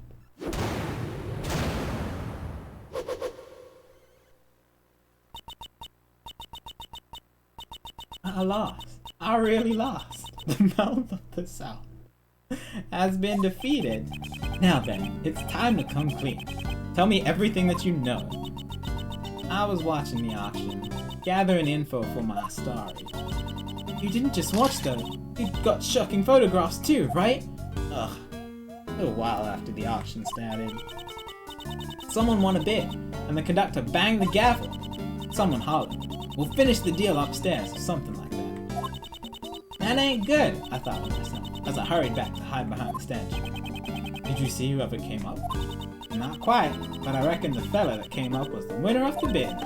I could smell the buttery aroma of big, fat wads of cash. Buttery aroma? I don't imagine that at all. I reckon this room is where the bid is ponied up the dough for that purchase. The two of them talked for a while. Wait, there was a second person in the storeroom? You betcha. I reckon it was the conductor. And then out of nowhere, one of them started screaming. Almost scared my britches off. I rolled myself up into a ball and kept on laying low. So one of the customers killed the conductor. Double cross. So you witnessed the murder? Well, I wouldn't say that I witnessed it, but I definitely heard it though. Didn't you try to stop them? Just stop right there. That ain't even funny. What's a dainty little thing like me gonna do? Dainty? After all, I heard me some rustling and bustling. The whole time I was really regretting coming here. Something fierce. Yo, what's up, Ted? Thanks for being subbed for 2 months, dude. Hope you're doing well today. Appreciate the support. It's good to see you. Thank you, thank you. She does have a point, yeah. And the person was armed with a candelabra. You don't want to go against that. Oh, thanks, Quanda. You're right, actually. The game hasn't crashed in, like, many weeks, but, you know, better to be on the safe side. Just in case. I'm on my DS. Oh, middle part 2. Oh, I thought this would be middle part 1.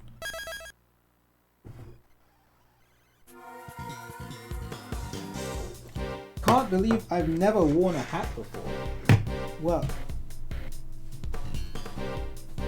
Where's my book?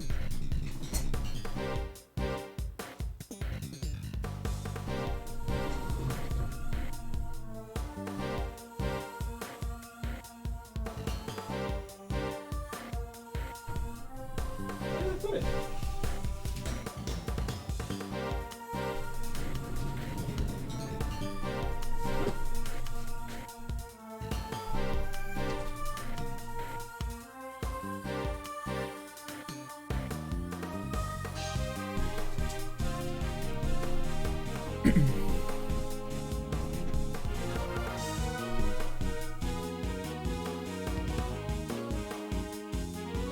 Okay.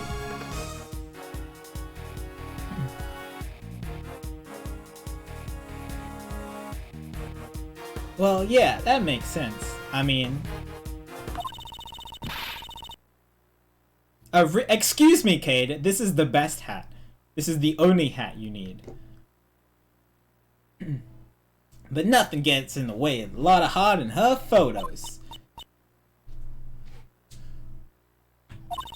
This was my big scoop. Ain't no way I was gonna let it slip away. I actually don't want to wear this for too long because it's going to poof up my hair, which is already too long at the moment. I need to get it cut. This was my big scoop. Ain't no way I was gonna let it slip away. Dude, I'm not going to... I just want to find out what happened, Lotto, please. A bit later, I heard this loud thud. I figured it was my last chance to snap a photo from behind the statue. Well then, would you please show us the photo? Aww, why do I have to? Hello?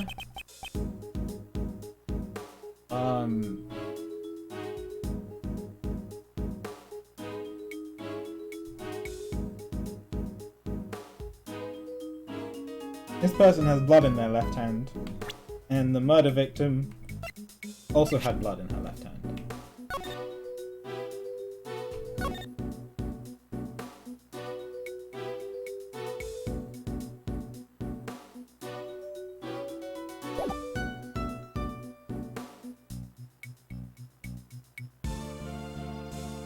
The first thing I noticed.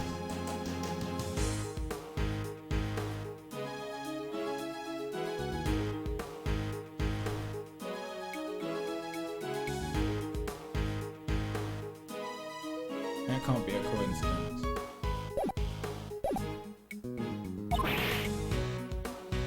The person in the red raincoat who attacked Kay! The person in the red raincoat insulted the victim in the story. And then attacked Kay on the roof?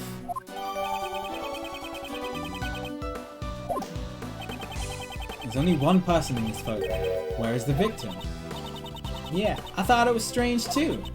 I could have sworn there were two of them, but when I looked, there was only the one. But that's gotta be the killer, don't you reckon? So, she's saying the victim disappeared. No, that is the victim. There must be. Can't be a coincidence. You were able to tell this person was the culprit just by looking? The hand was stained bright red, so I figured it was them. What happened to the auction after the murder? Nothing really. It just went on like normal. I guess those rich folks didn't give a hoot. They got some nerve. The nerve of a journalist is nothing to scoff at either. Lola's testimony jotted down.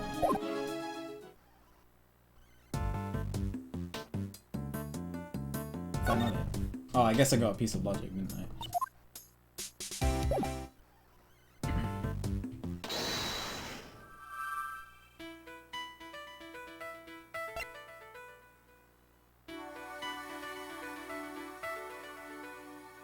Connect.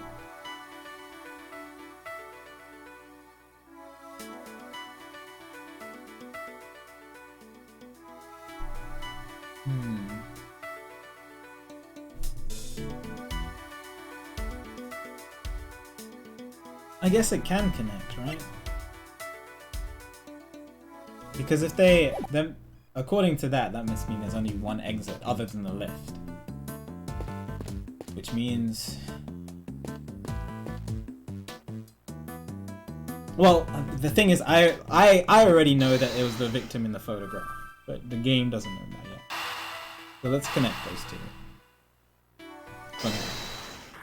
At least I think. I don't know, but I think. It's most likely. It'll be very surprising if both the murderer and the victim had blood-stained left hands. If we assume that the murder took place in the storeroom, yeah, okay, that's correct, then we must conclude that the body was here as well. Huh? Isn't that pretty obvious? Do you remember how the participants left the auction? Of course.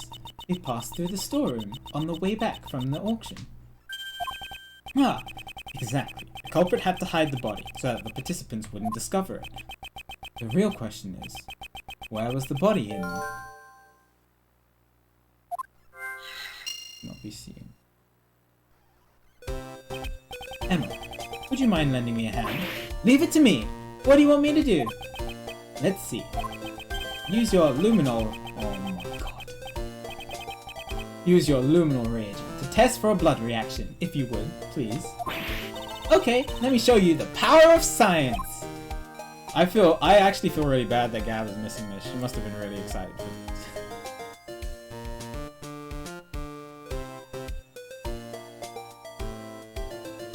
The glint in her eyes is getting brighter by the second. Let's start by examining that ladder over there. Oh, not Lola's voice. Based on Miss Hart's picture, the person in this red raincoat headed towards that ladder. Chances are, something will turn up if we check there. Just touch anything you want to examine.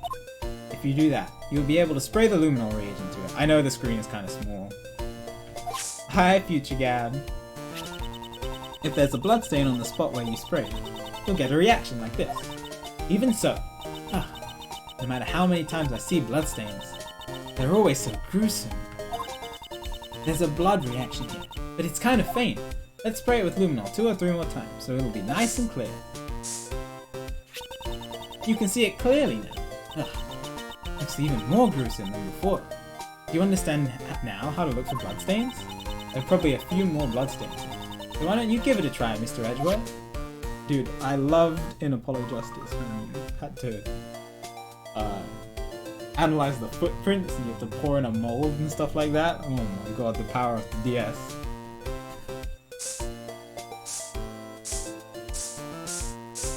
Okay, there's another one up here. Oh my god, 2 of them. Let's search the rest of the storeroom for bloodstains just like that. For a place to spray the luminol reagent. Alright. Where else?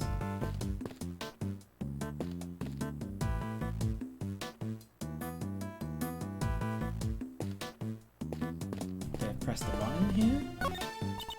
You want to examine this spot? Yeah. Maybe they press one of the buttons. No. Maybe on the floor. No. Interesting. Mr. Edgeworth, there's a reaction. It's a bloodstain. But why in a place like this? So this must have been when the victim fell. They had a bloodied hand and they just landed. Braced themselves with their left hand, I'm guessing. I guess it could just be the blood from the, the wound in the chest. Perhaps this was where the murder took place. Ah, looks like some of the floor dripped down. Some of the blood dripped to the ground below. Bloodstain was found in it. Blood seems to have dripped down to the floor below. Mr. Edgeworth, there are places we still haven't checked yet. So let's continue our investigation. Luminol, yeah, please examine the places you want to spray luminol. Oh, I thought we were going to talk to the luminol.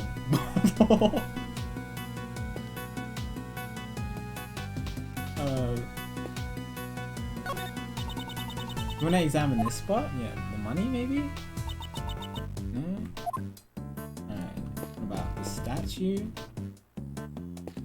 Oh, let's do the masks and the case files.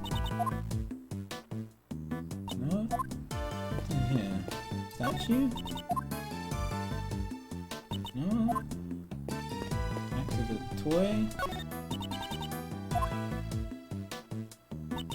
No?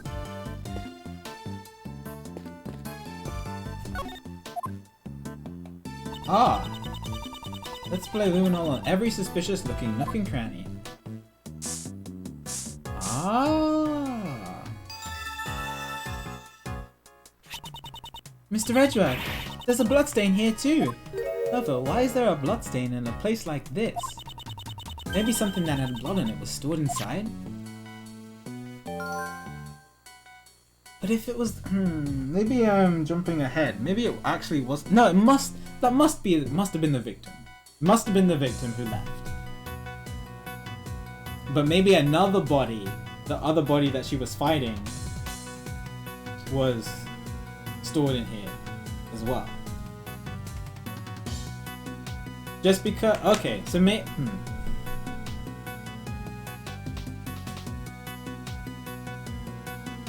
So maybe initially the victim won the fight and then knocked out the other person and then hid them in here and then tried to leave, and that's when Lotta took the picture.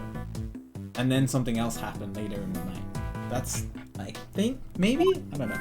Not 100% sure. Looks like we found all the bloodstains in this storeroom. It seems we have investigated the storeroom sufficiently. Oh, back to having Emma as our partner.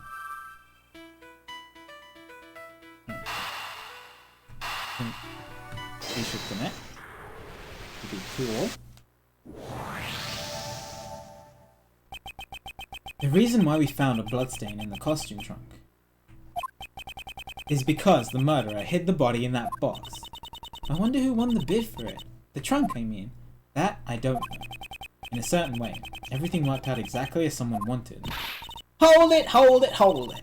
It couldn't have been in that dressing box. What do you mean? When I first came down here, that box caught my eye too.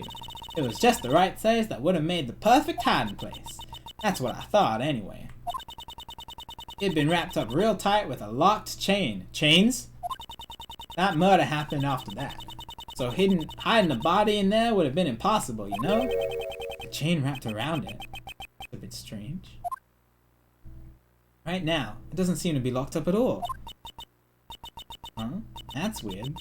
Maybe my eyes were playing tricks on me or something.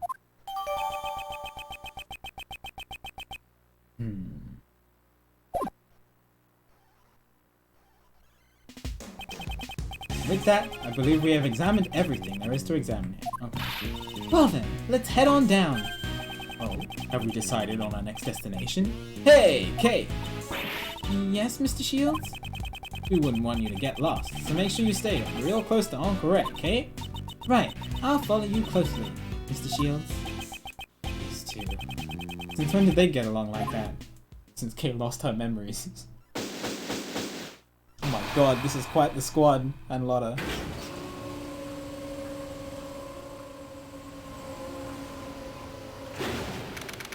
Okay, it takes us here. I'm not surprised, because this is where the body was found. Hello! This must be quite the surprise for them. But Edgeworth is staring directly into my soul. What? Mr. Edgeworth!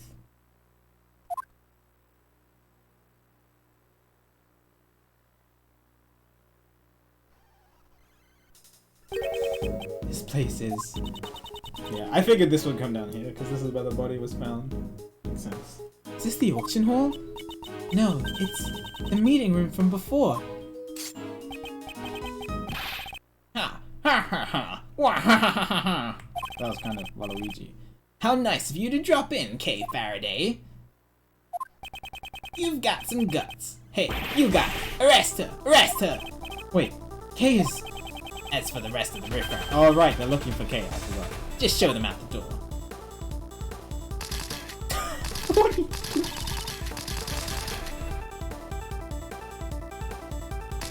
This is tyranny! Lotta, can you stop taking pictures for 1 second? Yeah, tyranny, pal. Miles, this is kind of bad. The light of justice shines above me. Alright, Francisco's still here.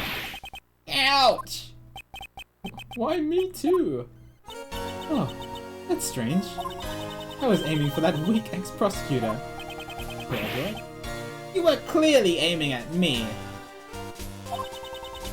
Maybe something got in my way, particularly...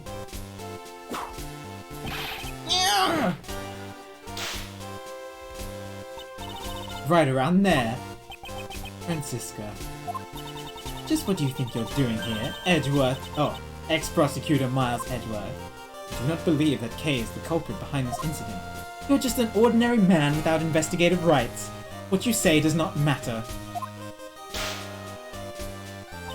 I am Francisca von Karma. I will never stop moving forwards. However, you choose to quit. The outcome of our battle. You chose to quit. The outcome of our battle has already been decided. I cast away my badge because it became a millstone around my neck. I shall continue moving forwards, even without it. The path I walk will surely lead to the truth. My actions are driven by that belief, and that is something which will never change. So, you're saying that you found a path to the truth? Then show it to me. But if that path proves to be a foolish one, it will not survive my whip. Oh my god. Francisca. Francisca's logic. Alright. The victim used her keycard and entered the room with the culprit. Then, the culprit stabbed the victim in the chest with the candelabra, killing her. Shouldn't the letter make it obvious who the culprit is? Of course, the crime scene was right here in this room, the PIC meeting room.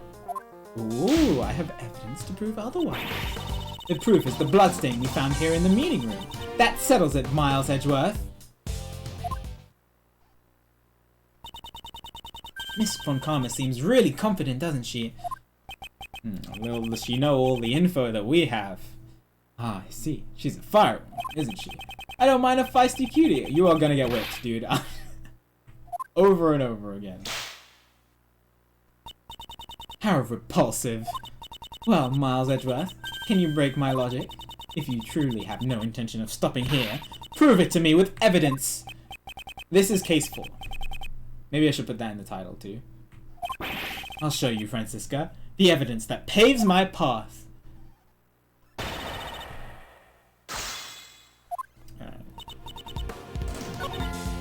Well, it must be this. Crime scene is right here.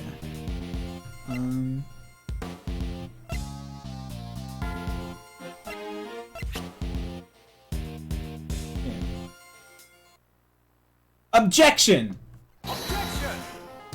That's wrong? What?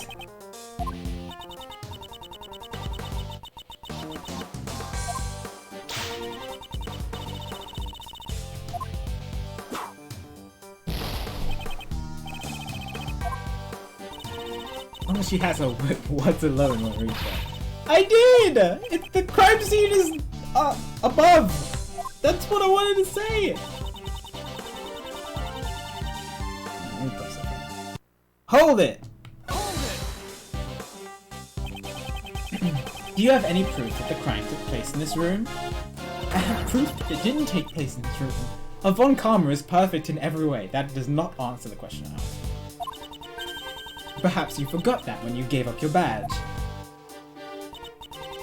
The proof is the bloodstain we found here in the meeting room. That settles it, Miles Edgeworth. Hold it! Hold it! Have we determined who the blood actually belongs to? The blood analysis confirmed that it belonged to the victim. Just because the bloodstain was found here doesn't mean that this was the scene of the crime. Yes. Or maybe I have to present it on the last statement instead. You forget, Miles Edgeworth, that in court, evidence is everything. If you believe this room is not the crime scene, show me the evidence that proves it. Evidence that shows where the crime... Oh, okay. You may not be in court, but I'll show her the truth. Miss Von Karma isn't showing any openings. Okay, yeah. So it is that. It must be the last thing. It should work for the one. I'm trying to say this. But maybe I have to like directly contradict the bloodstain that's down here. Show that it's coming from upstairs. Rather than just contradict the fact that the crime took place, not to contradict the bloodstain specifically. Objection! Objection!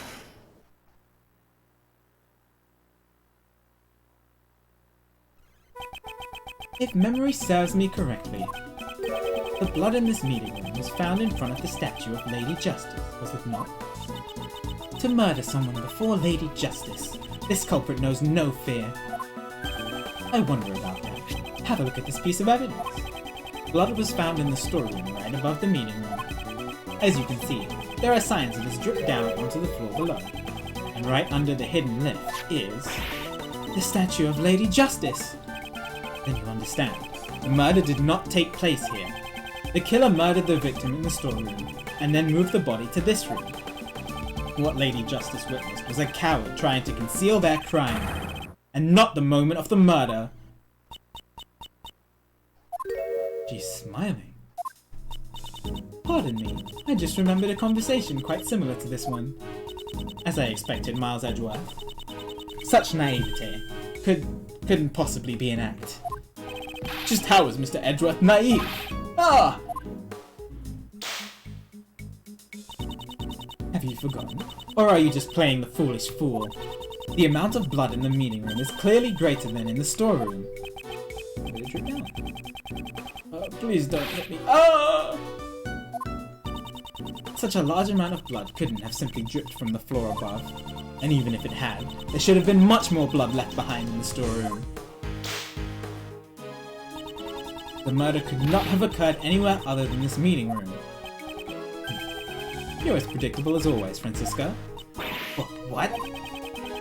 The difference in the amount of blood is just as you say. The question is, why does such a difference exist?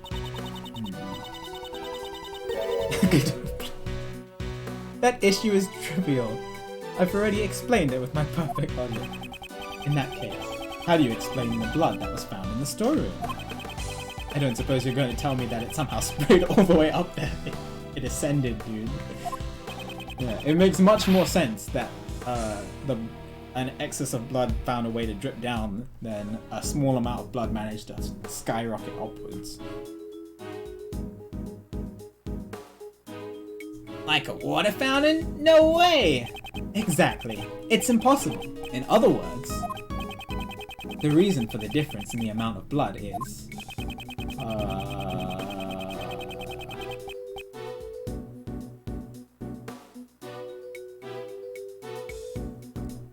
the weapon was pulled out here. Oh! Right, because when you... I've seen so many TV shows, I don't know if it's actually true, I'm guessing, but if you get stabbed, you don't want to pull out the thing, because that's what causes the blood to leak. Until you're like ready to bandage it properly.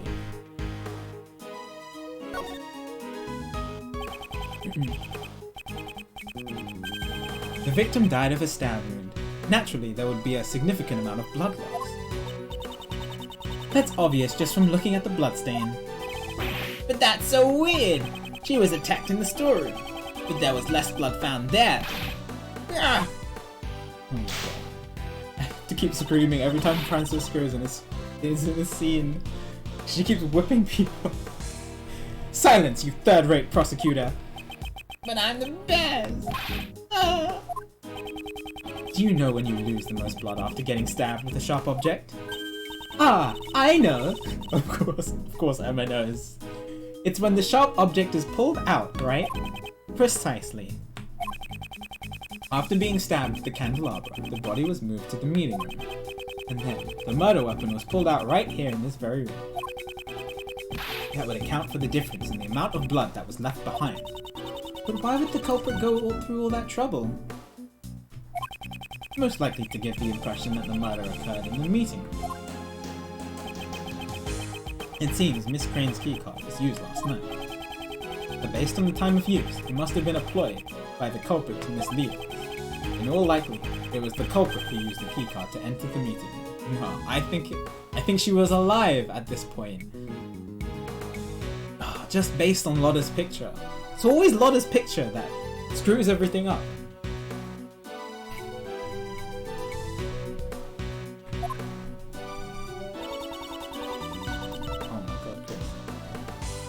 Adorable Emma emote. Gab would be happy. Why would the culprit have needed to do that? Perhaps they feared that the storeroom would be found out during the investigation. If they were involved in the auction, they would not have wanted it to become public. Was it left behind to hide the storeroom's existence? The auction, you say? Perhaps you should go upstairs and see for yourself what items are on display. I'm sure that will allow you to understand what occurred here. Impressive, Miles Edgeworth. You're willing to go that far to protect her. There's something big lurking behind the scenes of this case. Yeah, it's a lot of... Kay simply got caught up in it. You're exaggerating. Am I now? More than anyone, I would think that you'd understand the significance behind all this. Why would you, a prosecutor working with Interpol, be involved in a domestic case? Wasn't your objective to crush a certain international smuggling ring? Well, if your search for smuggled goods has led you here, then Isn't this feeling I have related to this case? I'm relieved. You haven't lost your touch, even though you've turned in your badge. I've heard about your situation from Scruffy over there. She's like, yeah. Sorry, sir. I just wanted to help out somehow. A wise decision, detective. Oh. He's like, oh, I did good. I didn't even know. Francisco, are you the one in charge of this case? Isn't Interpol pursuing the black market auction? And what if I am? That's not something you need to know. So, you knew about all this from the very beginning? You knew the black market auction was being held right here? Oh. Yes. Yes, I do mind. I very much do mind. Hey, mind if I butt in? About that gal who turned up dead. You! Hey, I ain't done talking yet. You ain't changed a lick. Yeah, we don't like each other. This case doesn't need even a fragment of your faulty testimony. What are you saying? I'm a bona fide— Ow! Back then, you gave false testimony. Miss Von Karma seems to really dislike Lotta. I can't say she's fond of her. Ain't that Crane gal one of them PIC members? She's the spitting image of the conductor. I reckon she is— Ow! She hit me! She hit me again! What is the meaning of this? Answer me, Miles Edgeworth! From Miss Hart's testimony, we've obtained a description of what the conductor was wearing. And it matches what the victim, Jill Crane, was wearing. You mean to say the one who was murdered was the conductor?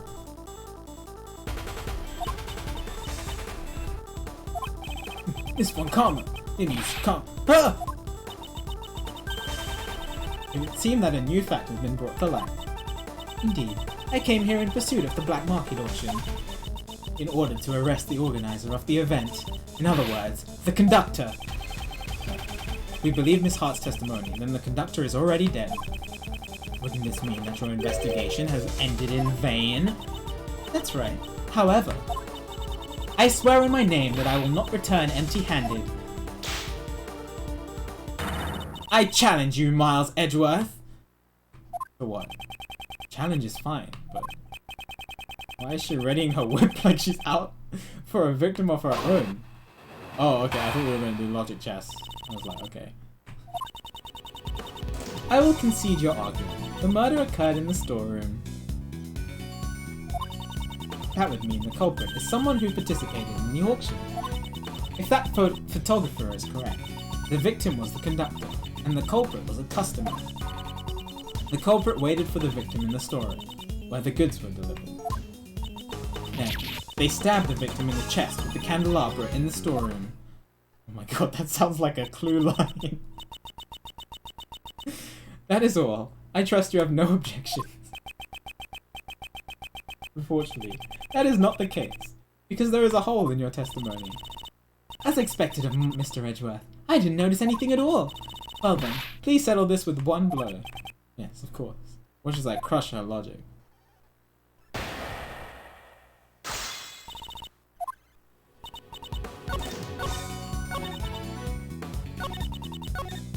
Oh, whoops, I didn't mean to do that.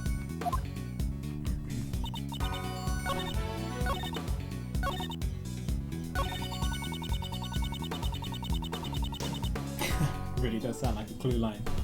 Okay. The victim was not stabbed.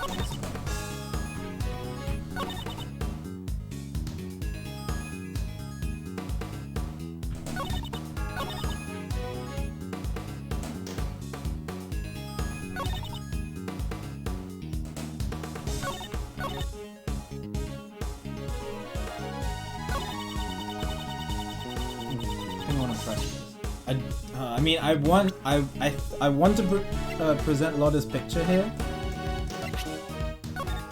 but I think that might be too far off a jump.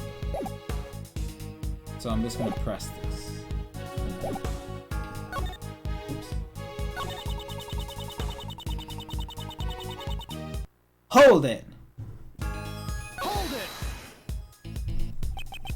The candelabra in the storeroom? How do you know that? If the murder weapon had been prepared in advance, the victim's chest would have been stabbed with something completely different. Based on the culprit's actions, it's clear where the murder weapon came from. There was signs suggesting that the candelabra was once placed in the storeroom too. The items in the storeroom were intended to be sold as goods in the auction.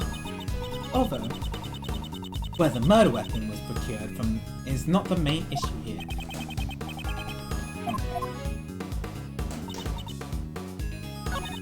I think this is too far off a jump.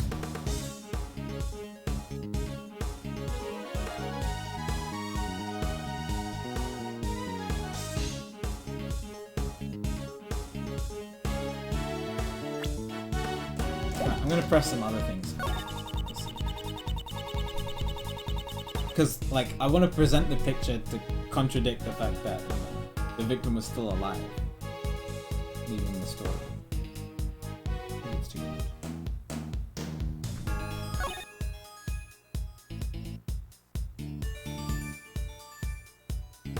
So let me press some others first.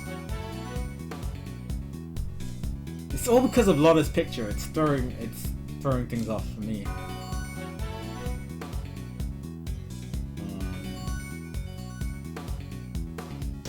Hold it! Hold it! So you're saying that the victim was the auction's conductor? Nice. Right, and the culprit. Hey, ain't you the one who told her that just a moment ago? Yes, that's right. However, I was simply making sure her logic is clear. That ain't right. You're doing it wrong.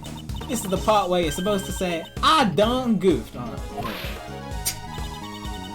The culprit was a customer participating in the black market auction. What in tarnation? Nah, you done it. Don't cover for him. Of course. That is only if this photographer's testimony is indeed true. I can't tell whether they're on good or bad terms. The issue here is the culprit's action.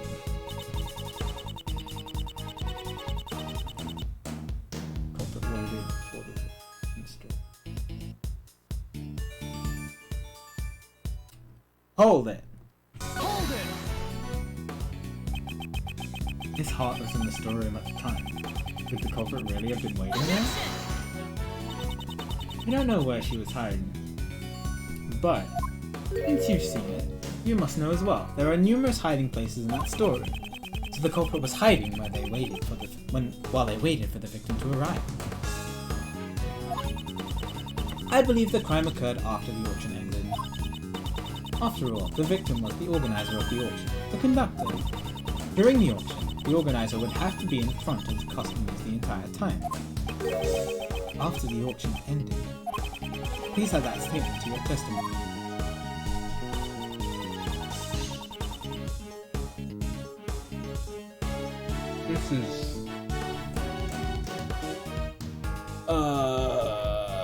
This is wrong.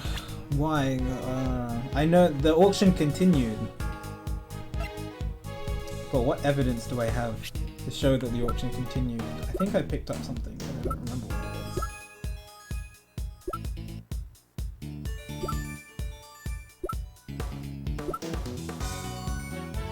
was. The auction continued, even after Jill Crane's body. Okay. Objection! Objection! Easy peasy.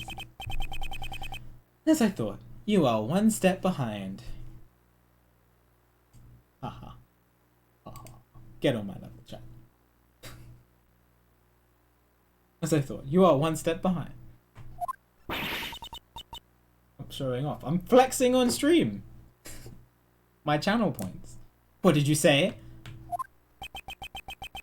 The victim was not the conductor, and I have proof.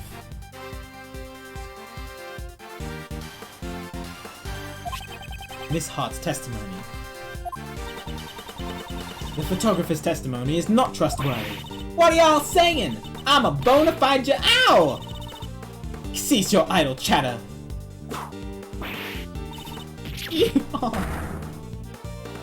Objection! Francisca, calm down and listen. Miss Hart witnessed a part of the murder. The main point here is that after witnessing the murder, she says that the auction continued. That's right, sure as can be. They all just kept going on shamelessly. Do you think the auction could have continued without someone conducting it? If the victim was not the conductor, the person could have killed must have been a customer. Yes. As I said from the beginning, Kay is not the culprit. After all, she herself was attacked by someone and lost consciousness, in which case, that would also make her a victim. If the auction continued after the incident occurred, yes, and the victim was not the conductor, but a customer. That's enough. That voice, it must be Justine. Hello. Order in the court. The chairman will now enter. Oh god, I can feel this. My, no need to be so stiff.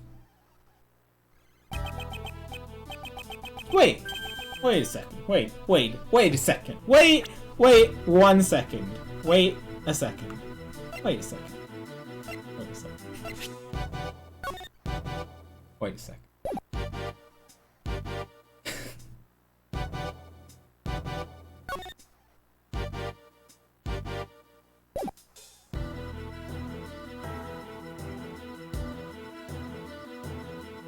I guess this doesn't have a hood?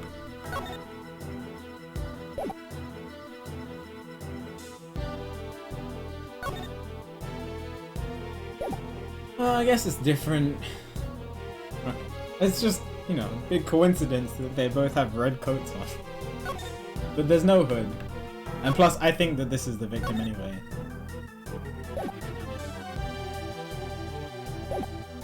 Actually, feel free to call me Blaze. Oh, that says Blazy, actually. Even though his name is Blaze. Why do you want me to call you Blazy, dude?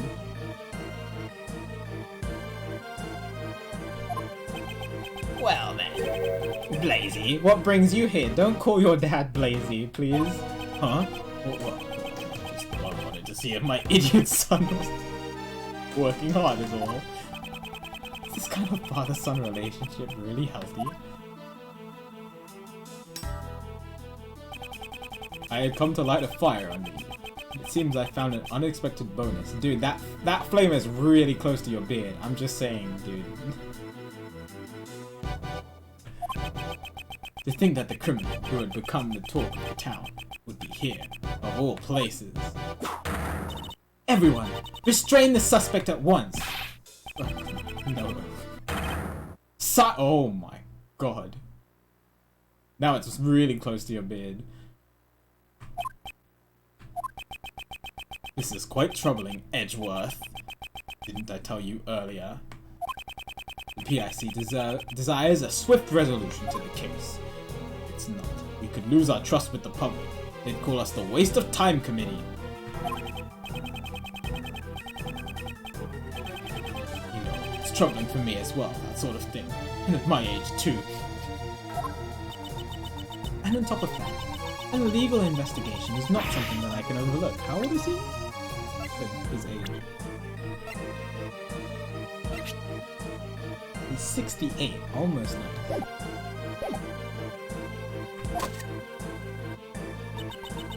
Have you forgotten? You are no longer a prosecutor. You have lost all authority.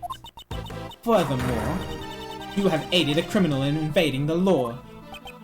Yes, that's right. You're so reliable, Courtney. Oh yeah, wait, yeah, isn't Sebastian 18?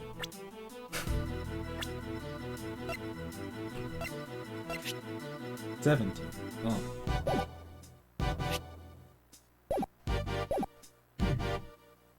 I am aware of the consequences of my actions. You may punish me as you wish. However, we have found a new suspect. It's the person pictured here. Kay Faraday was attacked by this person, and... There is no need for your explanation. Just recently, a red raincoat was discovered in the vicinity of this building. The victim's blood and cherry blossom petals were found on the hood. Cherry blossom petals? Now that you mention it, on the viewing platform. Yes, they're probably stuck on due to the blood. They were littered around the bloodstain. And we've received the forensics report on the blood, you know. No doubt about it. The person in that photo is the victim. Hey! Jill Crane. What did you say? There we go. Impossible. That would completely destroy the foundations of our logic. We had believed the person in the red raincoat was the culprit, and now it turns out that person is actually the murder victim. Wait, if that's the case, then the prime suspect would be Miss Faraday. You met a person in a raincoat in the roof, did you not? Yes, I did, but the person in the red raincoat was the murder victim, and Kay Faraday came into contact with that person. Since one of the parties is now dead, what happens next should be clear. Kay was attacked by that person. As the victim, it would be impossible for her to be the culprit. And raincoats can be taken off and put on. Plus, we can't see the face of the person as well. There is no evidence she was attacked, is there? Furthermore, we must consider the possibility that the victim fought back. It's far too early to come to that conclusion. Kay is not the criminal. You're wrong. Kay? That's wrong. Even though I don't want to believe it myself. After hearing about the raincoat, I finally remembered. I only remembered a little, but from what I saw that night, the culprit is me.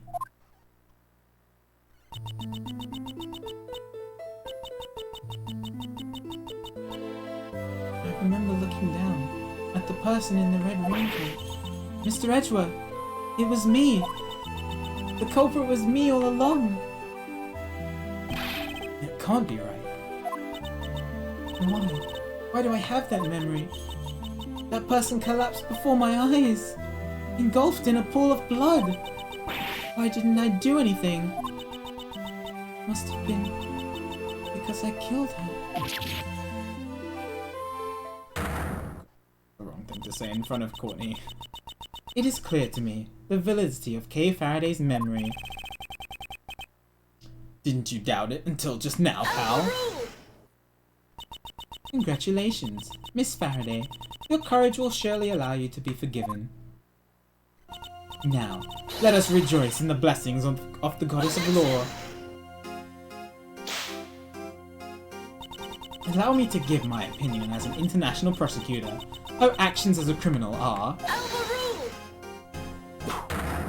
Hurry! Arrest Kay Faraday at once! Dare you behave that way before me? You're being too forceful. Further verification is necessary.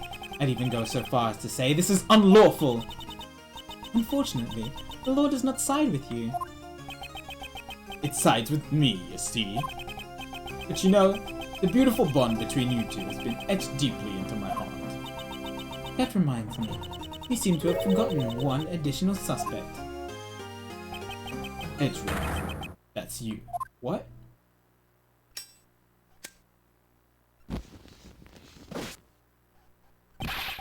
What's that, pal? Mr. Edgeworth hasn't done anything wrong. I beg to differ. That's right. You see, he's no longer a prosecutor, sadly enough. Your actions have gone too far this time. An illegal investigation and assisting in the escape of a criminal. I could not even think of you as a former prosecutor. Now humbly accept your punishment. Am I going to prison? Oh yes, that's right. I believe the plan for today was to hold your hearing before the PIC. Why don't we leave the hearing for tomorrow? Even though the result is already crystal clear.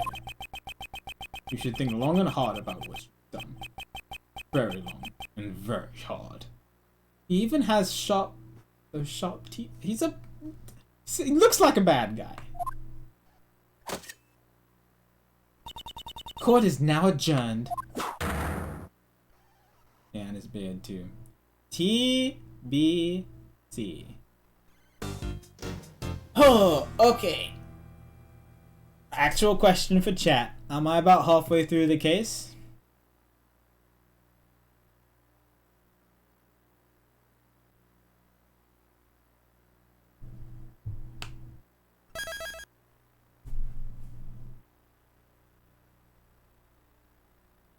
Yes. Okay. Oh, I did go to the detention center. Okay. Yes. Okay. Well, that sounds like it's a good place to leave off then. I'm more than halfway? Oh, wow. This is shorter than the previous case.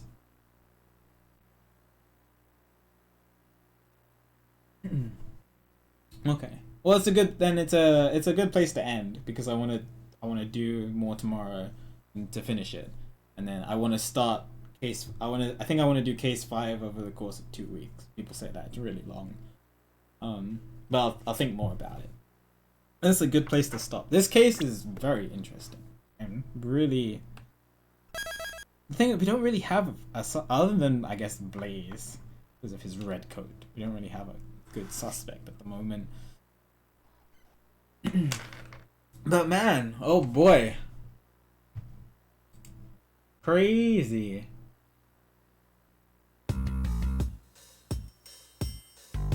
Oof. So much is happening. I really hope Kay regains her memories because I feel really bad. I'm just glad that she didn't die. And she didn't fall off the roof, thankfully. Yeah. Talking about the smuggling ring, which is cool, and then Francisco showing up is pretty cool too, and Emma being here is pretty cool too. Yeah, more tomorrow. We're gonna finish the case tomorrow. So I'll probably start around 6:30 to 7 p.m. GMT. I guess if I'm more than halfway done today, then I'll probably like leave it for the last 4 or 5 hours of stream tomorrow. Oh yeah, and Lotta showed up too. I guess that was cool. Anyway, Emma showing up was really awesome, and then Francisco was great. That is about 1:30 to 2 p.m. Eastern Daylight Time. Yeah, so expect around there. That's the plan for now. But yeah, it was fun. Thank you all for watching. So more Team Rose runs tomorrow. We'll see if we can PB because apparently we can do roster and stuff. And then we'll do case 4, finish case 4, Race Attorney Investigations 2, and we'll look at the intro to case 5. Final case for a very long time actually. I don't know when I'm going to play the next. The next Ace Attorney after this one.